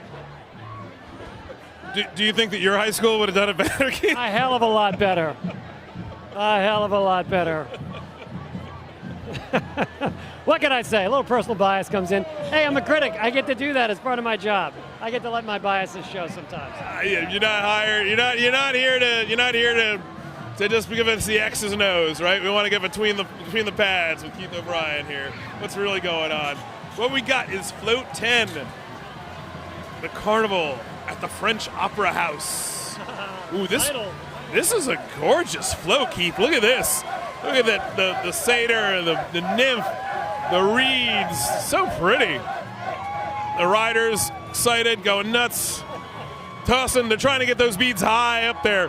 We have just a towering edifice of stands here at the New Orleans Advocate Times-Picayune headquarters. And let's say sometimes these float riders, they like a target. They want to see if they can get it up to the high deck. To get the top deck, if you're on the top deck of these stands, you're actually right above these very tall St. Charles Avenue street lamps. So you can actually use the street lamp right here in the stands as a heating device.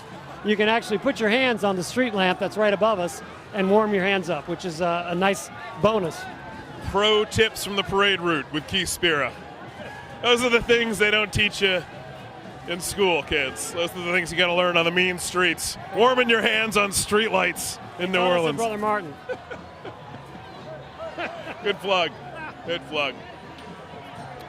Now we have one float rolling down the street without any company around it. It's an odd float. It has been cast off by its parade companions, so it seems. It's like they were afraid of it. It's visions of other worlds in 1886. What did they foresee in 1886? I can tell you about 1986. It was pretty dark. But the headpiece there, real cool. I mean, look at the artistry on these things, too. Even these floats that don't have these elaborate themes to them. Every little line there, hand-painted by somebody here in New Orleans. Those flowers, so cool. They make those every year, coveted. Sometimes those come off, end up on people's walls. Carnival lives on in many ways. Do you have one of those on your walls? Not yet. You know, they're passing by right at arm level here, so I mean, wouldn't be that hard. I mean, again, toward the end of the route, would they really miss one of those flowers? Their throws were great. They threw cups, they threw beads, they threw giant hunks of their float. Guess they won't be reusing that float. We took some of it home with us. Support the artisan float builders of New Orleans. That's right. Great demand for the these artists. Things came out perfect every time. It wouldn't work out, would it? We're creating demand for the float artists by taking parts of the float. No. We don't encourage that at all. Absolutely don't not. damage the floats. We're joking. Obviously, Mardi we're Gras, joking. funny. Oh, look, oh, refreshments. Year-round. Refreshments. Oh. Wow, this crowd has drunken the bar out of beer already, which does not bode well for the rest of the parade night. But it's okay. We're switching to White Claw. Do we still have two entire parades after this one? Yeah, that's right. Stick with us, folks. It's only going to get better from here. We might have to move over to the hard stuff. But no, back to yes, the matter at hand, please. the matter at hand. Here comes looks like another military unit, another military band. Who we got here? Let's see. To be determined. Hold on. I think it's a Marine group based on the red sign. Where's Luke Johnson, our sports writer? No, we've got the Marine Jesuit Corps High School Junior ROTC Band. There you go, Junior ROTC. But the Marine Corps ROTC Band, so I did have it partly right. Correctamundo. Yeah, the first guy looks a little young to be an actual Marine right now. Yeah, they're not taking him that young yet, thank goodness. Chanting.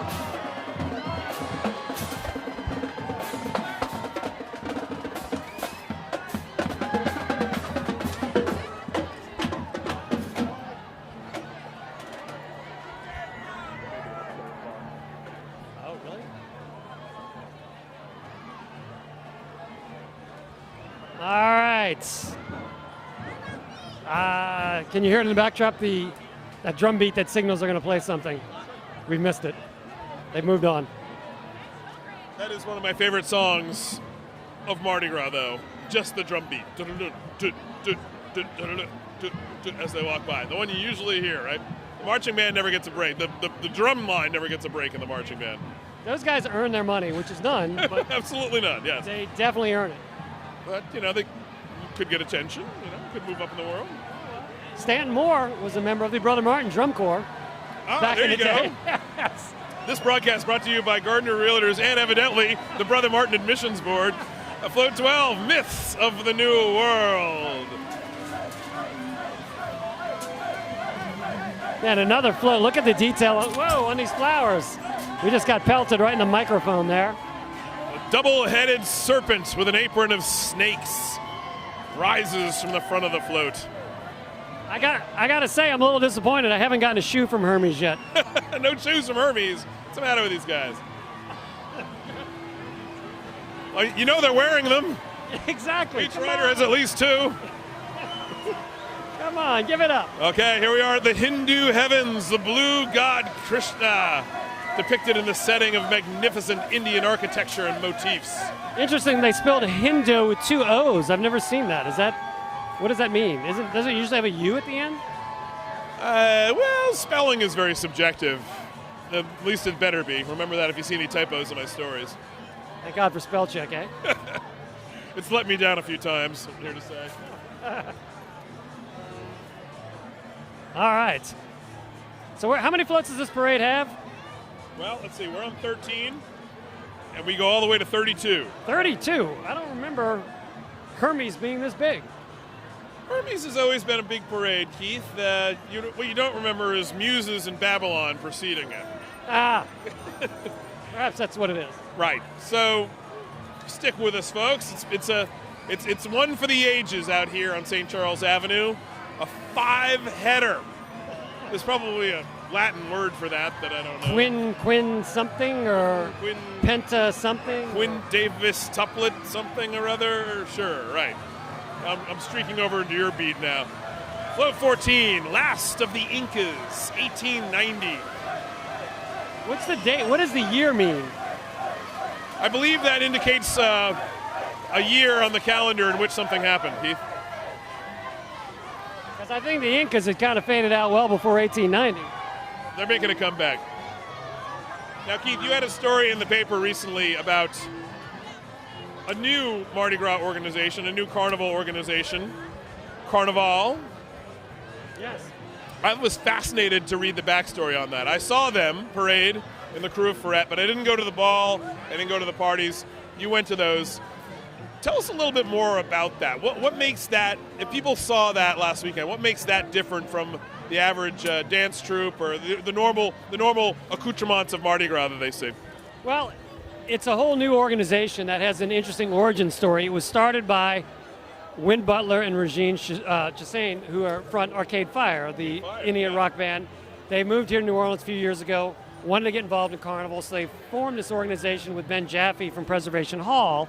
And the idea was to be sort of a cross between a Haitian carnival celebration, which is where Regine's family is from, Haiti, and a New Orleans celebration. So this is their third year, and this year they did an interesting thing. They kind of did a Trojan horse approach to get on the St. Charles Avenue parade route. They didn't have their own parade permit, but they kind of paraded inside the Ferret parade at the end of it. So they had a procession of a bunch of walkers, a couple of floats, a bunch of dancing organizations. Jimmy Buffett walked with them. Jude Law, the actor, walked with them. Later that night at the post-parade party at Latrobe's in the French Quarter, I found myself dancing next to Brad Pitt, which was a first. Next to or with? I tell you what, he's shorter than I thought. Shorter than I expected. A little bit taller than me yet, but shorter than I thought. Because he told me that you were bigger and more handsome than he thought. So, I thought you'd be at least as magnanimous. But okay. Let's pick up that story in a minute, because right now we've got another marching band coming down, which are our favorite parts of the night thus far. I mean, just these kids who make so much of Mardi Gras happen. They bring the streets to life, don't they? I mean, we got the floats are awesome, the throws are great. Where would we be without the marching band? Well, they do, and this band sounds exactly like Michael Jackson. They're playing it just like the recorded version. It's incredible. How'd they do that? That was just the dance troupe.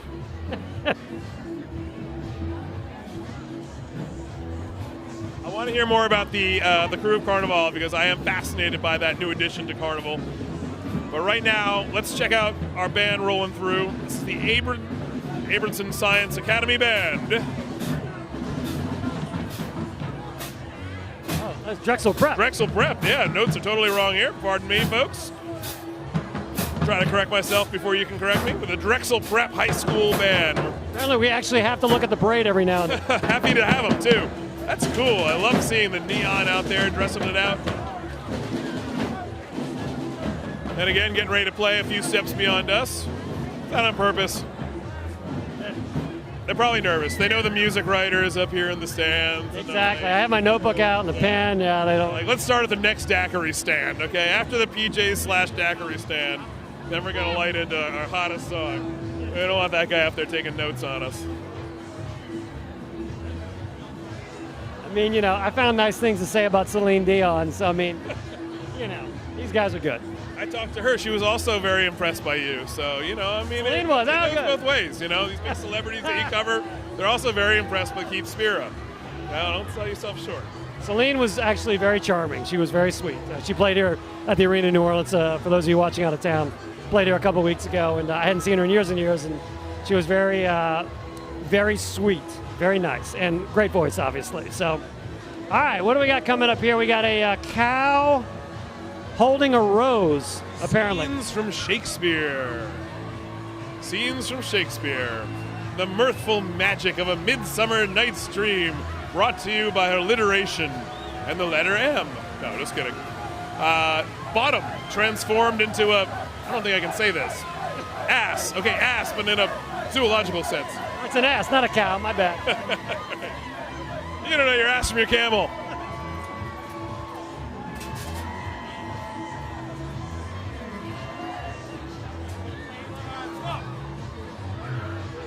All right. It's like another little lull here. So, Carnival, this new crew, when I saw them parade down the street, I thought it sounded like they fit in, right? I mean, it sounded like a tune, a vibe, a feel that kind of matched some of the things that we do here in New Orleans already. They're obviously mining some cross-cultural connections. Yeah, it was a little bit different. It was obviously different than the Ferret Parade itself, but they attacked it on the end.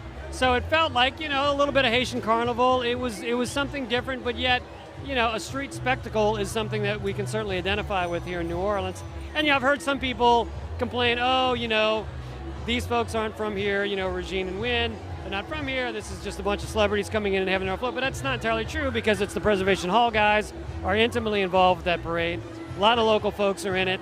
And it's something different, but it's also something cool. And, it's sort of neat that Brad Pitt thought it was worth flying in for to go hang out at the party. And apparently he was actually supposed to walk in the procession, but his flight was late getting here, so he couldn't walk. But that'd have been a thing to see Brad Pitt walking down the middle of St. Charles Avenue last Saturday afternoon. Brad Pitt can dance, baby. Can he dance? Yes, he can. Okay. The man's got moves. What can I say? Now we have the Abramson Science Academy Band, and we are glad to have them. Yet again, the contributions of these marching bands. And that's one of the things, last night, those parades being rescheduled, it's not just the parades and the riders. Those parades and those riders, most of them are doing one parade. These marching bands are doing a lot of parades. You're going to see St. Aug in a lot of parades. You're going to see St. Paul's in a lot of parades. You're going to see a lot of these bands and a lot of parades here before Tuesday is out.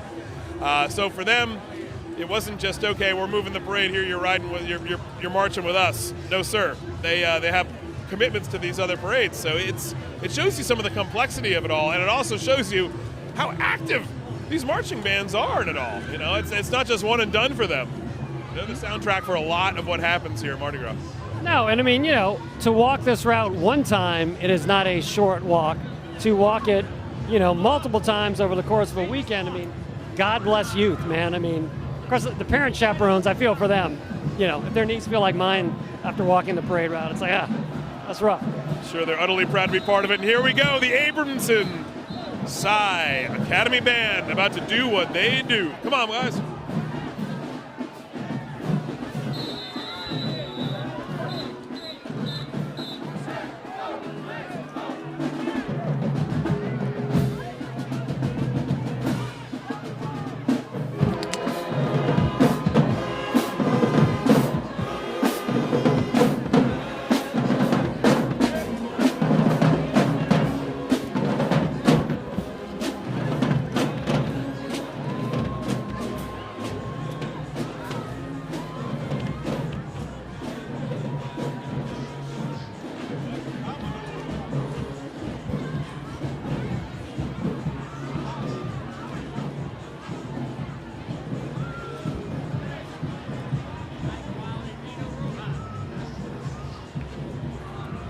Keith, as we hear the rumbling of the Abramson Psi High School Band passing us by, the Commodores, we have a whole lineup of floats approaching.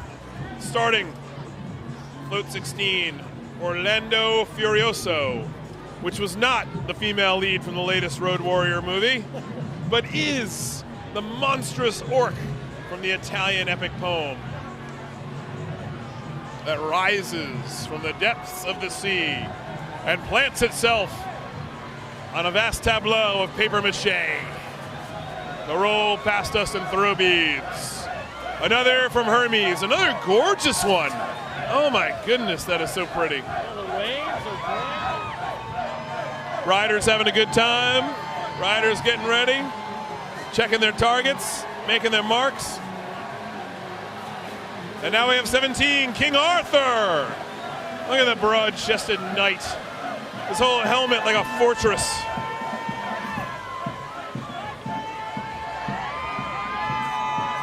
The masked riders of Hermes up for their 80th pageant.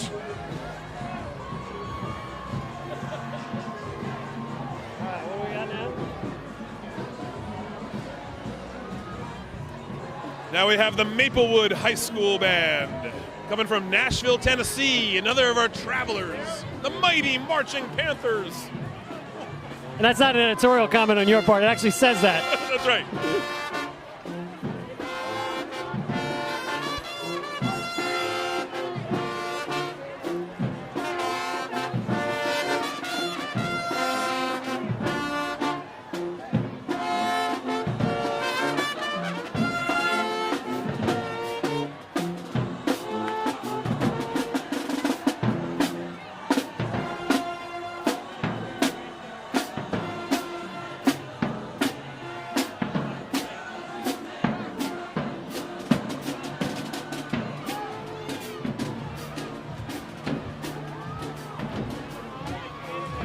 That was a little bit slower tempo than I'm used to hearing that song. So that's maybe a Nashville version of the Rebirth Brass Band's Do What You Wanna there. Yeah, it's called Do What You Wanna, and they sure did.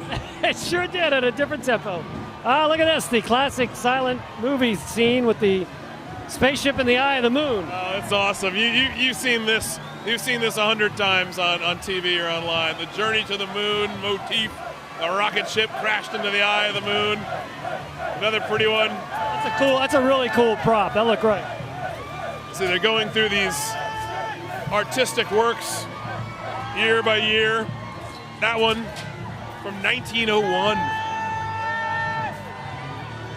The guy in the stands above me just missed a very heavy pair of beads, which landed on my shoulder. I thought part of the street lamp had come down. We'll get through this together, Keith. Now here comes a very important part of the parade, the backup. The extra tractor. Yeah, this is your bench, okay? If you're in charge of a Mardi Gras parade, this is your bench. This is the guys you're like, oh my God, my main running back tractor just went down. Send them to the front, send 82 up, we need them. They're talking with walkie-talkies, they're communicating in the cars. Now that would not be an easy thing though, to squeeze a tractor down this barricaded St. Charles Avenue past the other floats to get to whatever one is broken down. That would be tricky. Beats a day plowing soybeans, though, huh? I mean, you got to think anything that you're involved with Mardi Gras, got to be pretty good. You know, it's work. This is a job. I don't see a lot of frowns on the faces of the tractor drivers. You know, I think they're having a pretty good time.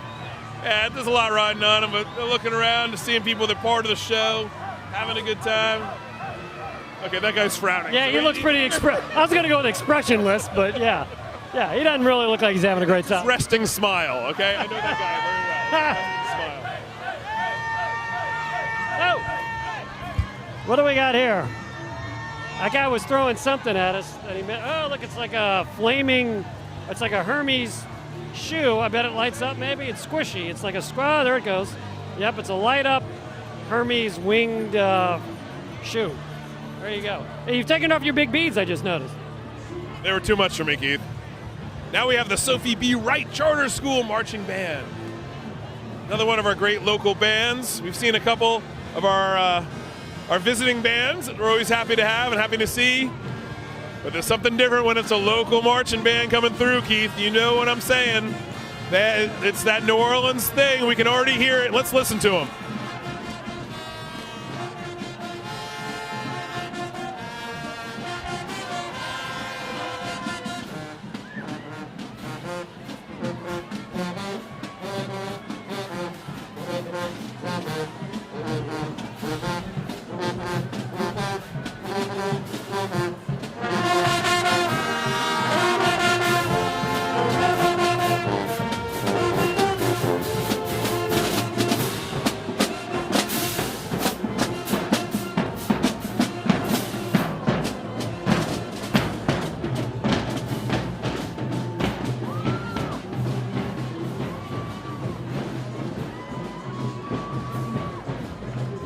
Johnny B. Good and Sophie B. Wright. That's another one of our great New Orleans marching bands cruising by.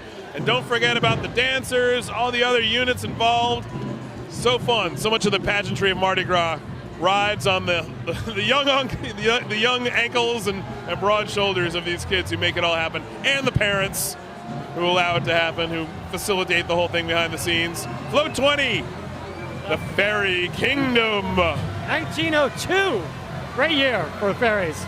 Great year for fairies. Banner year for fairies. One of their greatest years for collecting nectar and distributing it in their fanciful ways. Another pretty float. I love it's like some orchids.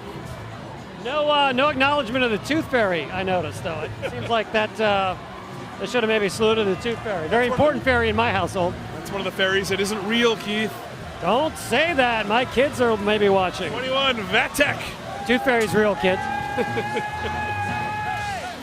right, we got what was this? What was the creature? Was that a griffin on front? What was that? It's a Vatek, a decadent creature from William Beckford's novel.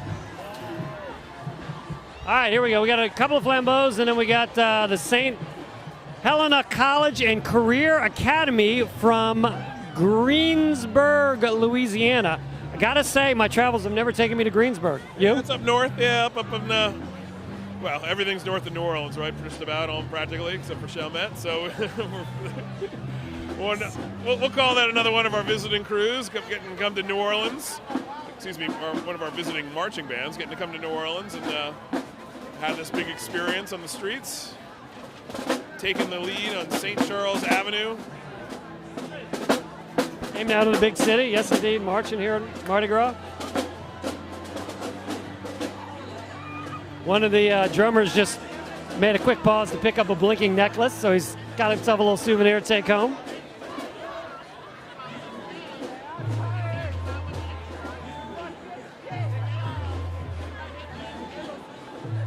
All right, we got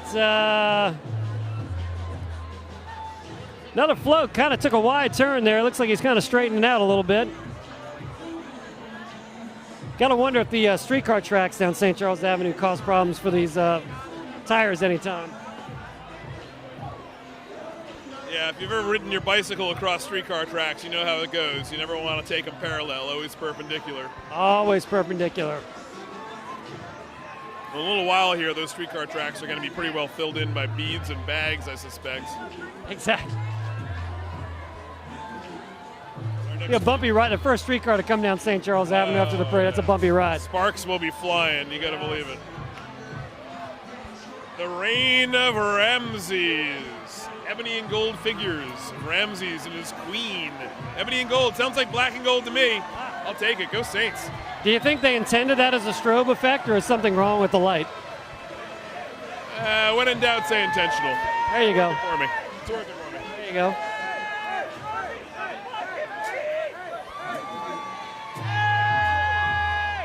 All right. And I do like, I initially thought the blinking H's were just for like the officers up front, but apparently that's for every float, which I like a lot. I like the blinking H's on the riders. Yeah, it adds a little bit of animatronics to the whole thing, right? I mean, not only is it lit up, but it's moving around with the riders.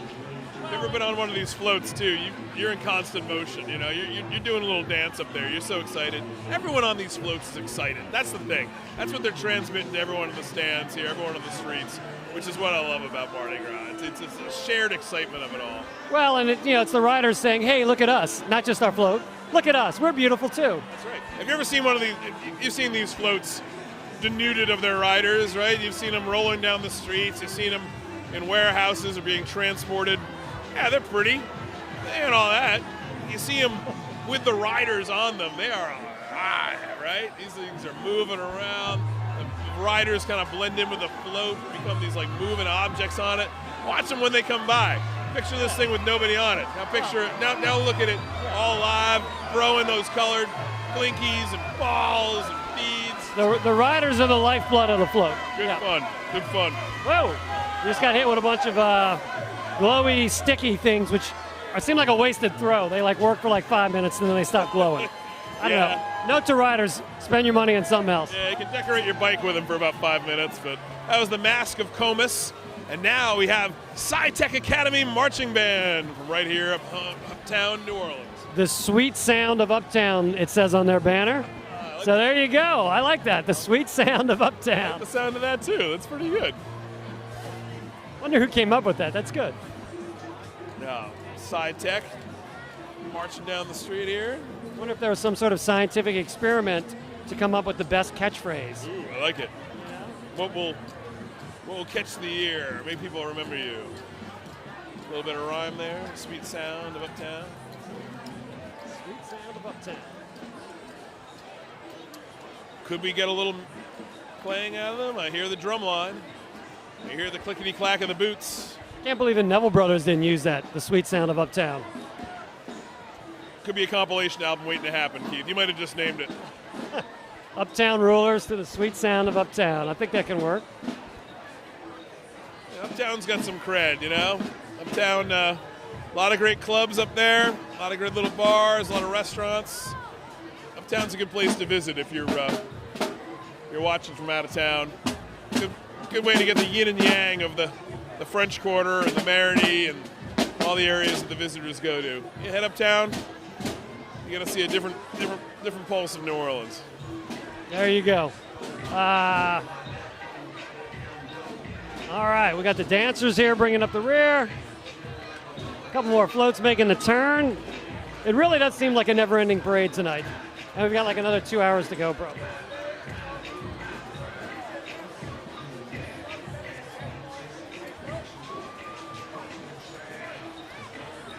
Keith, this time with you watching parades and marching bands is a gift. I don't want any minute to pass by any faster than it has to. I'm a little concerned that we're down to Miller Lite, however. Brad Pitt didn't say anything like that to me at the Carnival Parade. Well, Brad Pitt has looks, and I'm me. Brad Pitt doesn't have to say nothing.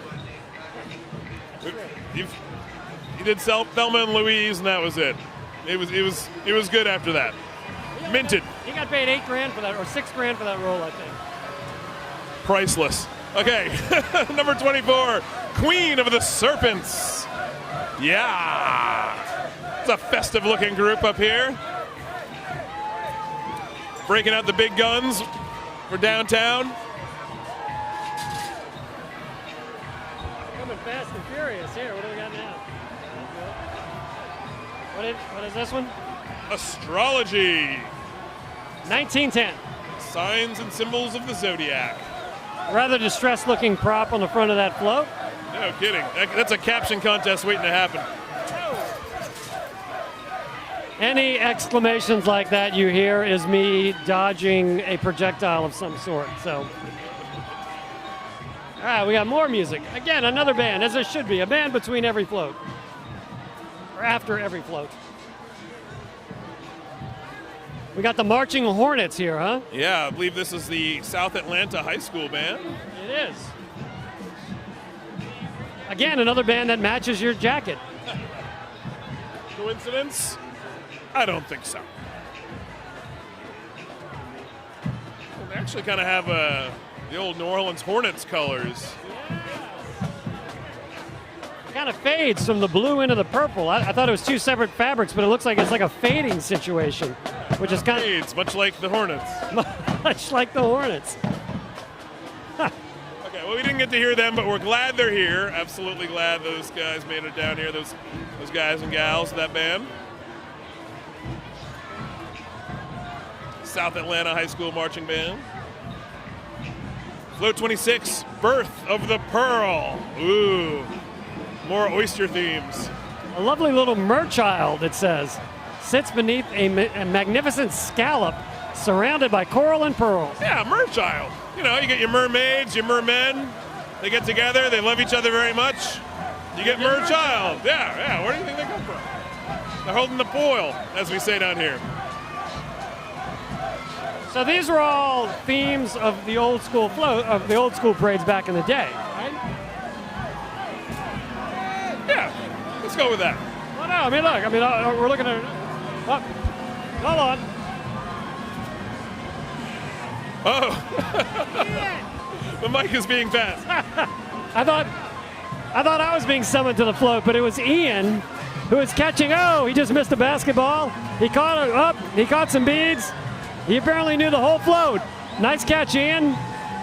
He's got one glowing basketball between his knees, and he's holding the other one and a drink. Very impressive there, Ian. You missed one or two, but you got two. Really a shame the camera couldn't capture that. Just so everyone knows, I totally did a Beckham-like one-handed catch on a glowing basketball that was flying at me with amazing velocity from an extremely generous and powerful thrower. I was doing a play-by-play there as you were in action. I did note that you badly missed one of the balls. I was going for a bigger prize, my friend. I was prioritizing. That was a triage of treasure. You can't catch everything.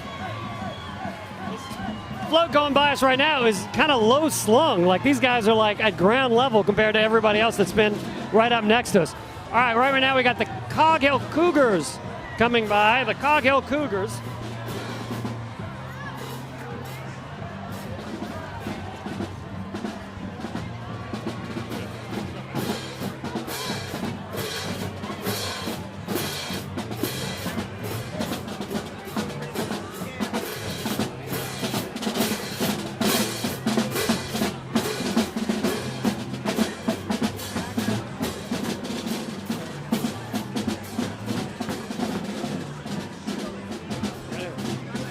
Yes, the Mary Cog Hill Charter School Band here, coming by right now.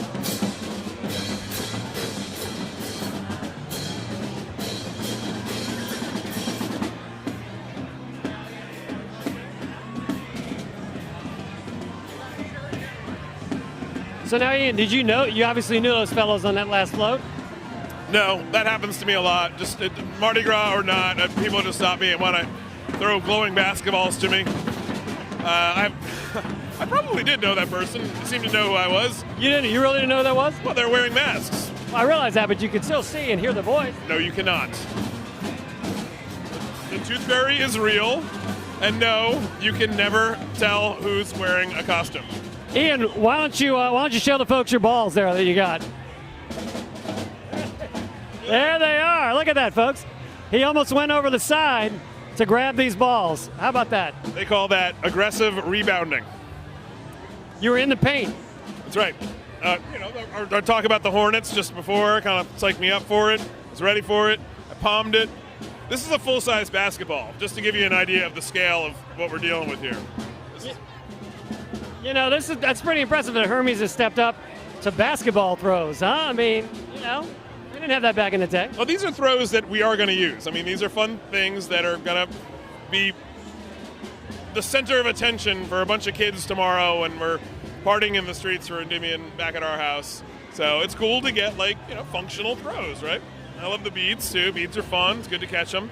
But part of our conversation tonight has been, let's get some fun stuff, too.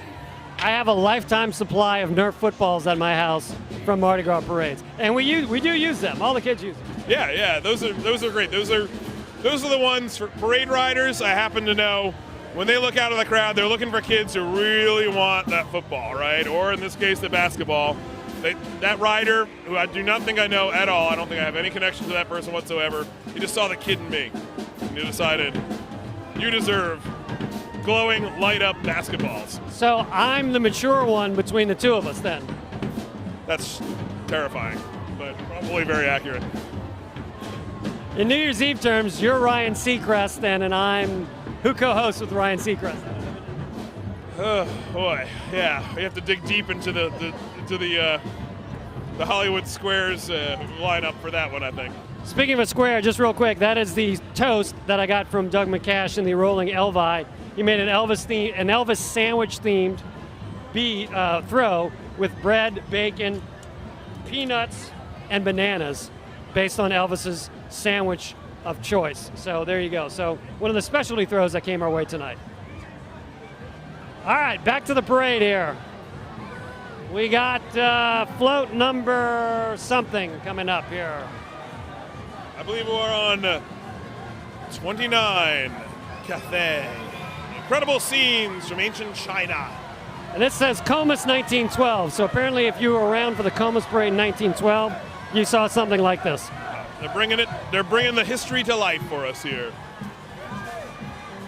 It does give you a sense of the history of Carnival. I mean, back more than a century ago, floats were rolling out with different themes, doing a lot of the stuff that we like to celebrate today, in their own way, of course. The Insect World, number 30. How many insects can you identify on that? I don't know. Is that a tick up front? What the heck is it? That is a terrifying mosquito. Oh, and this is Romantic Legends, 1917. Romantic Legends. What legend is that? The figure prone on the front of that float. That's the ending of Romeo and Juliet. Ah, so that is the deceased Juliet. She drank the poison. Now we have the Candy Girls. Gotta admit, I haven't seen this particular troupe before, have you? I was about to say, but yet another group that's matching your jacket.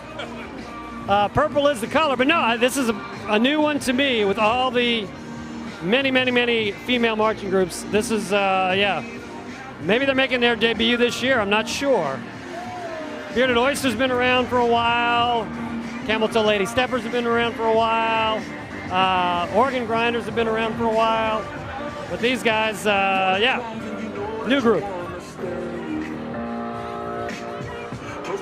Yes, the ranks are constantly being refreshed. New troops, new groups of friends coming together to make their contribution to Mardi Gras. They say, I want to be part of it. Now here we have our final float for Hermes, but not of the night. No, not by a long shot. Oh, wait, we got a special guest. It's Doug McCash, the dancing Elvi, or the rolling Elvi himself, making up here in time for the last final float of Hermes, such stuff as dreams are made of. Of course, in the Shakespeare quote.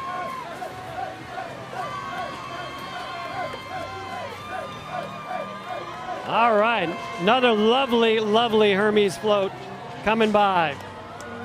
So just in time, Doug, come on over here. All right, like I said, a special guest. Just to give you a sense, folks, of how long tonight is going to be, Doug was in an earlier parade riding with the Rolling Elvi, and now has made his way here to the stand. That parade is done and gone, and here he is. How was the ride, Doug? Oh, it was such fun. My goodness, I had no idea. It was fabulous. I was a guest, and they provided me with a beautiful little pink scooter and just enough instruction to get away from the curb, and it was a laugh. It was so good. So you kept the scooter upright the whole ride? The whole ride, believe it or not, it never quit on me. Thank you. Thank you, little scooter. Oh, it was such fun. I mean, my goodness, you're right there in the midst with all the arms reaching out and everything. It was a laugh. Have you ever ridden before in any sort of parade or not?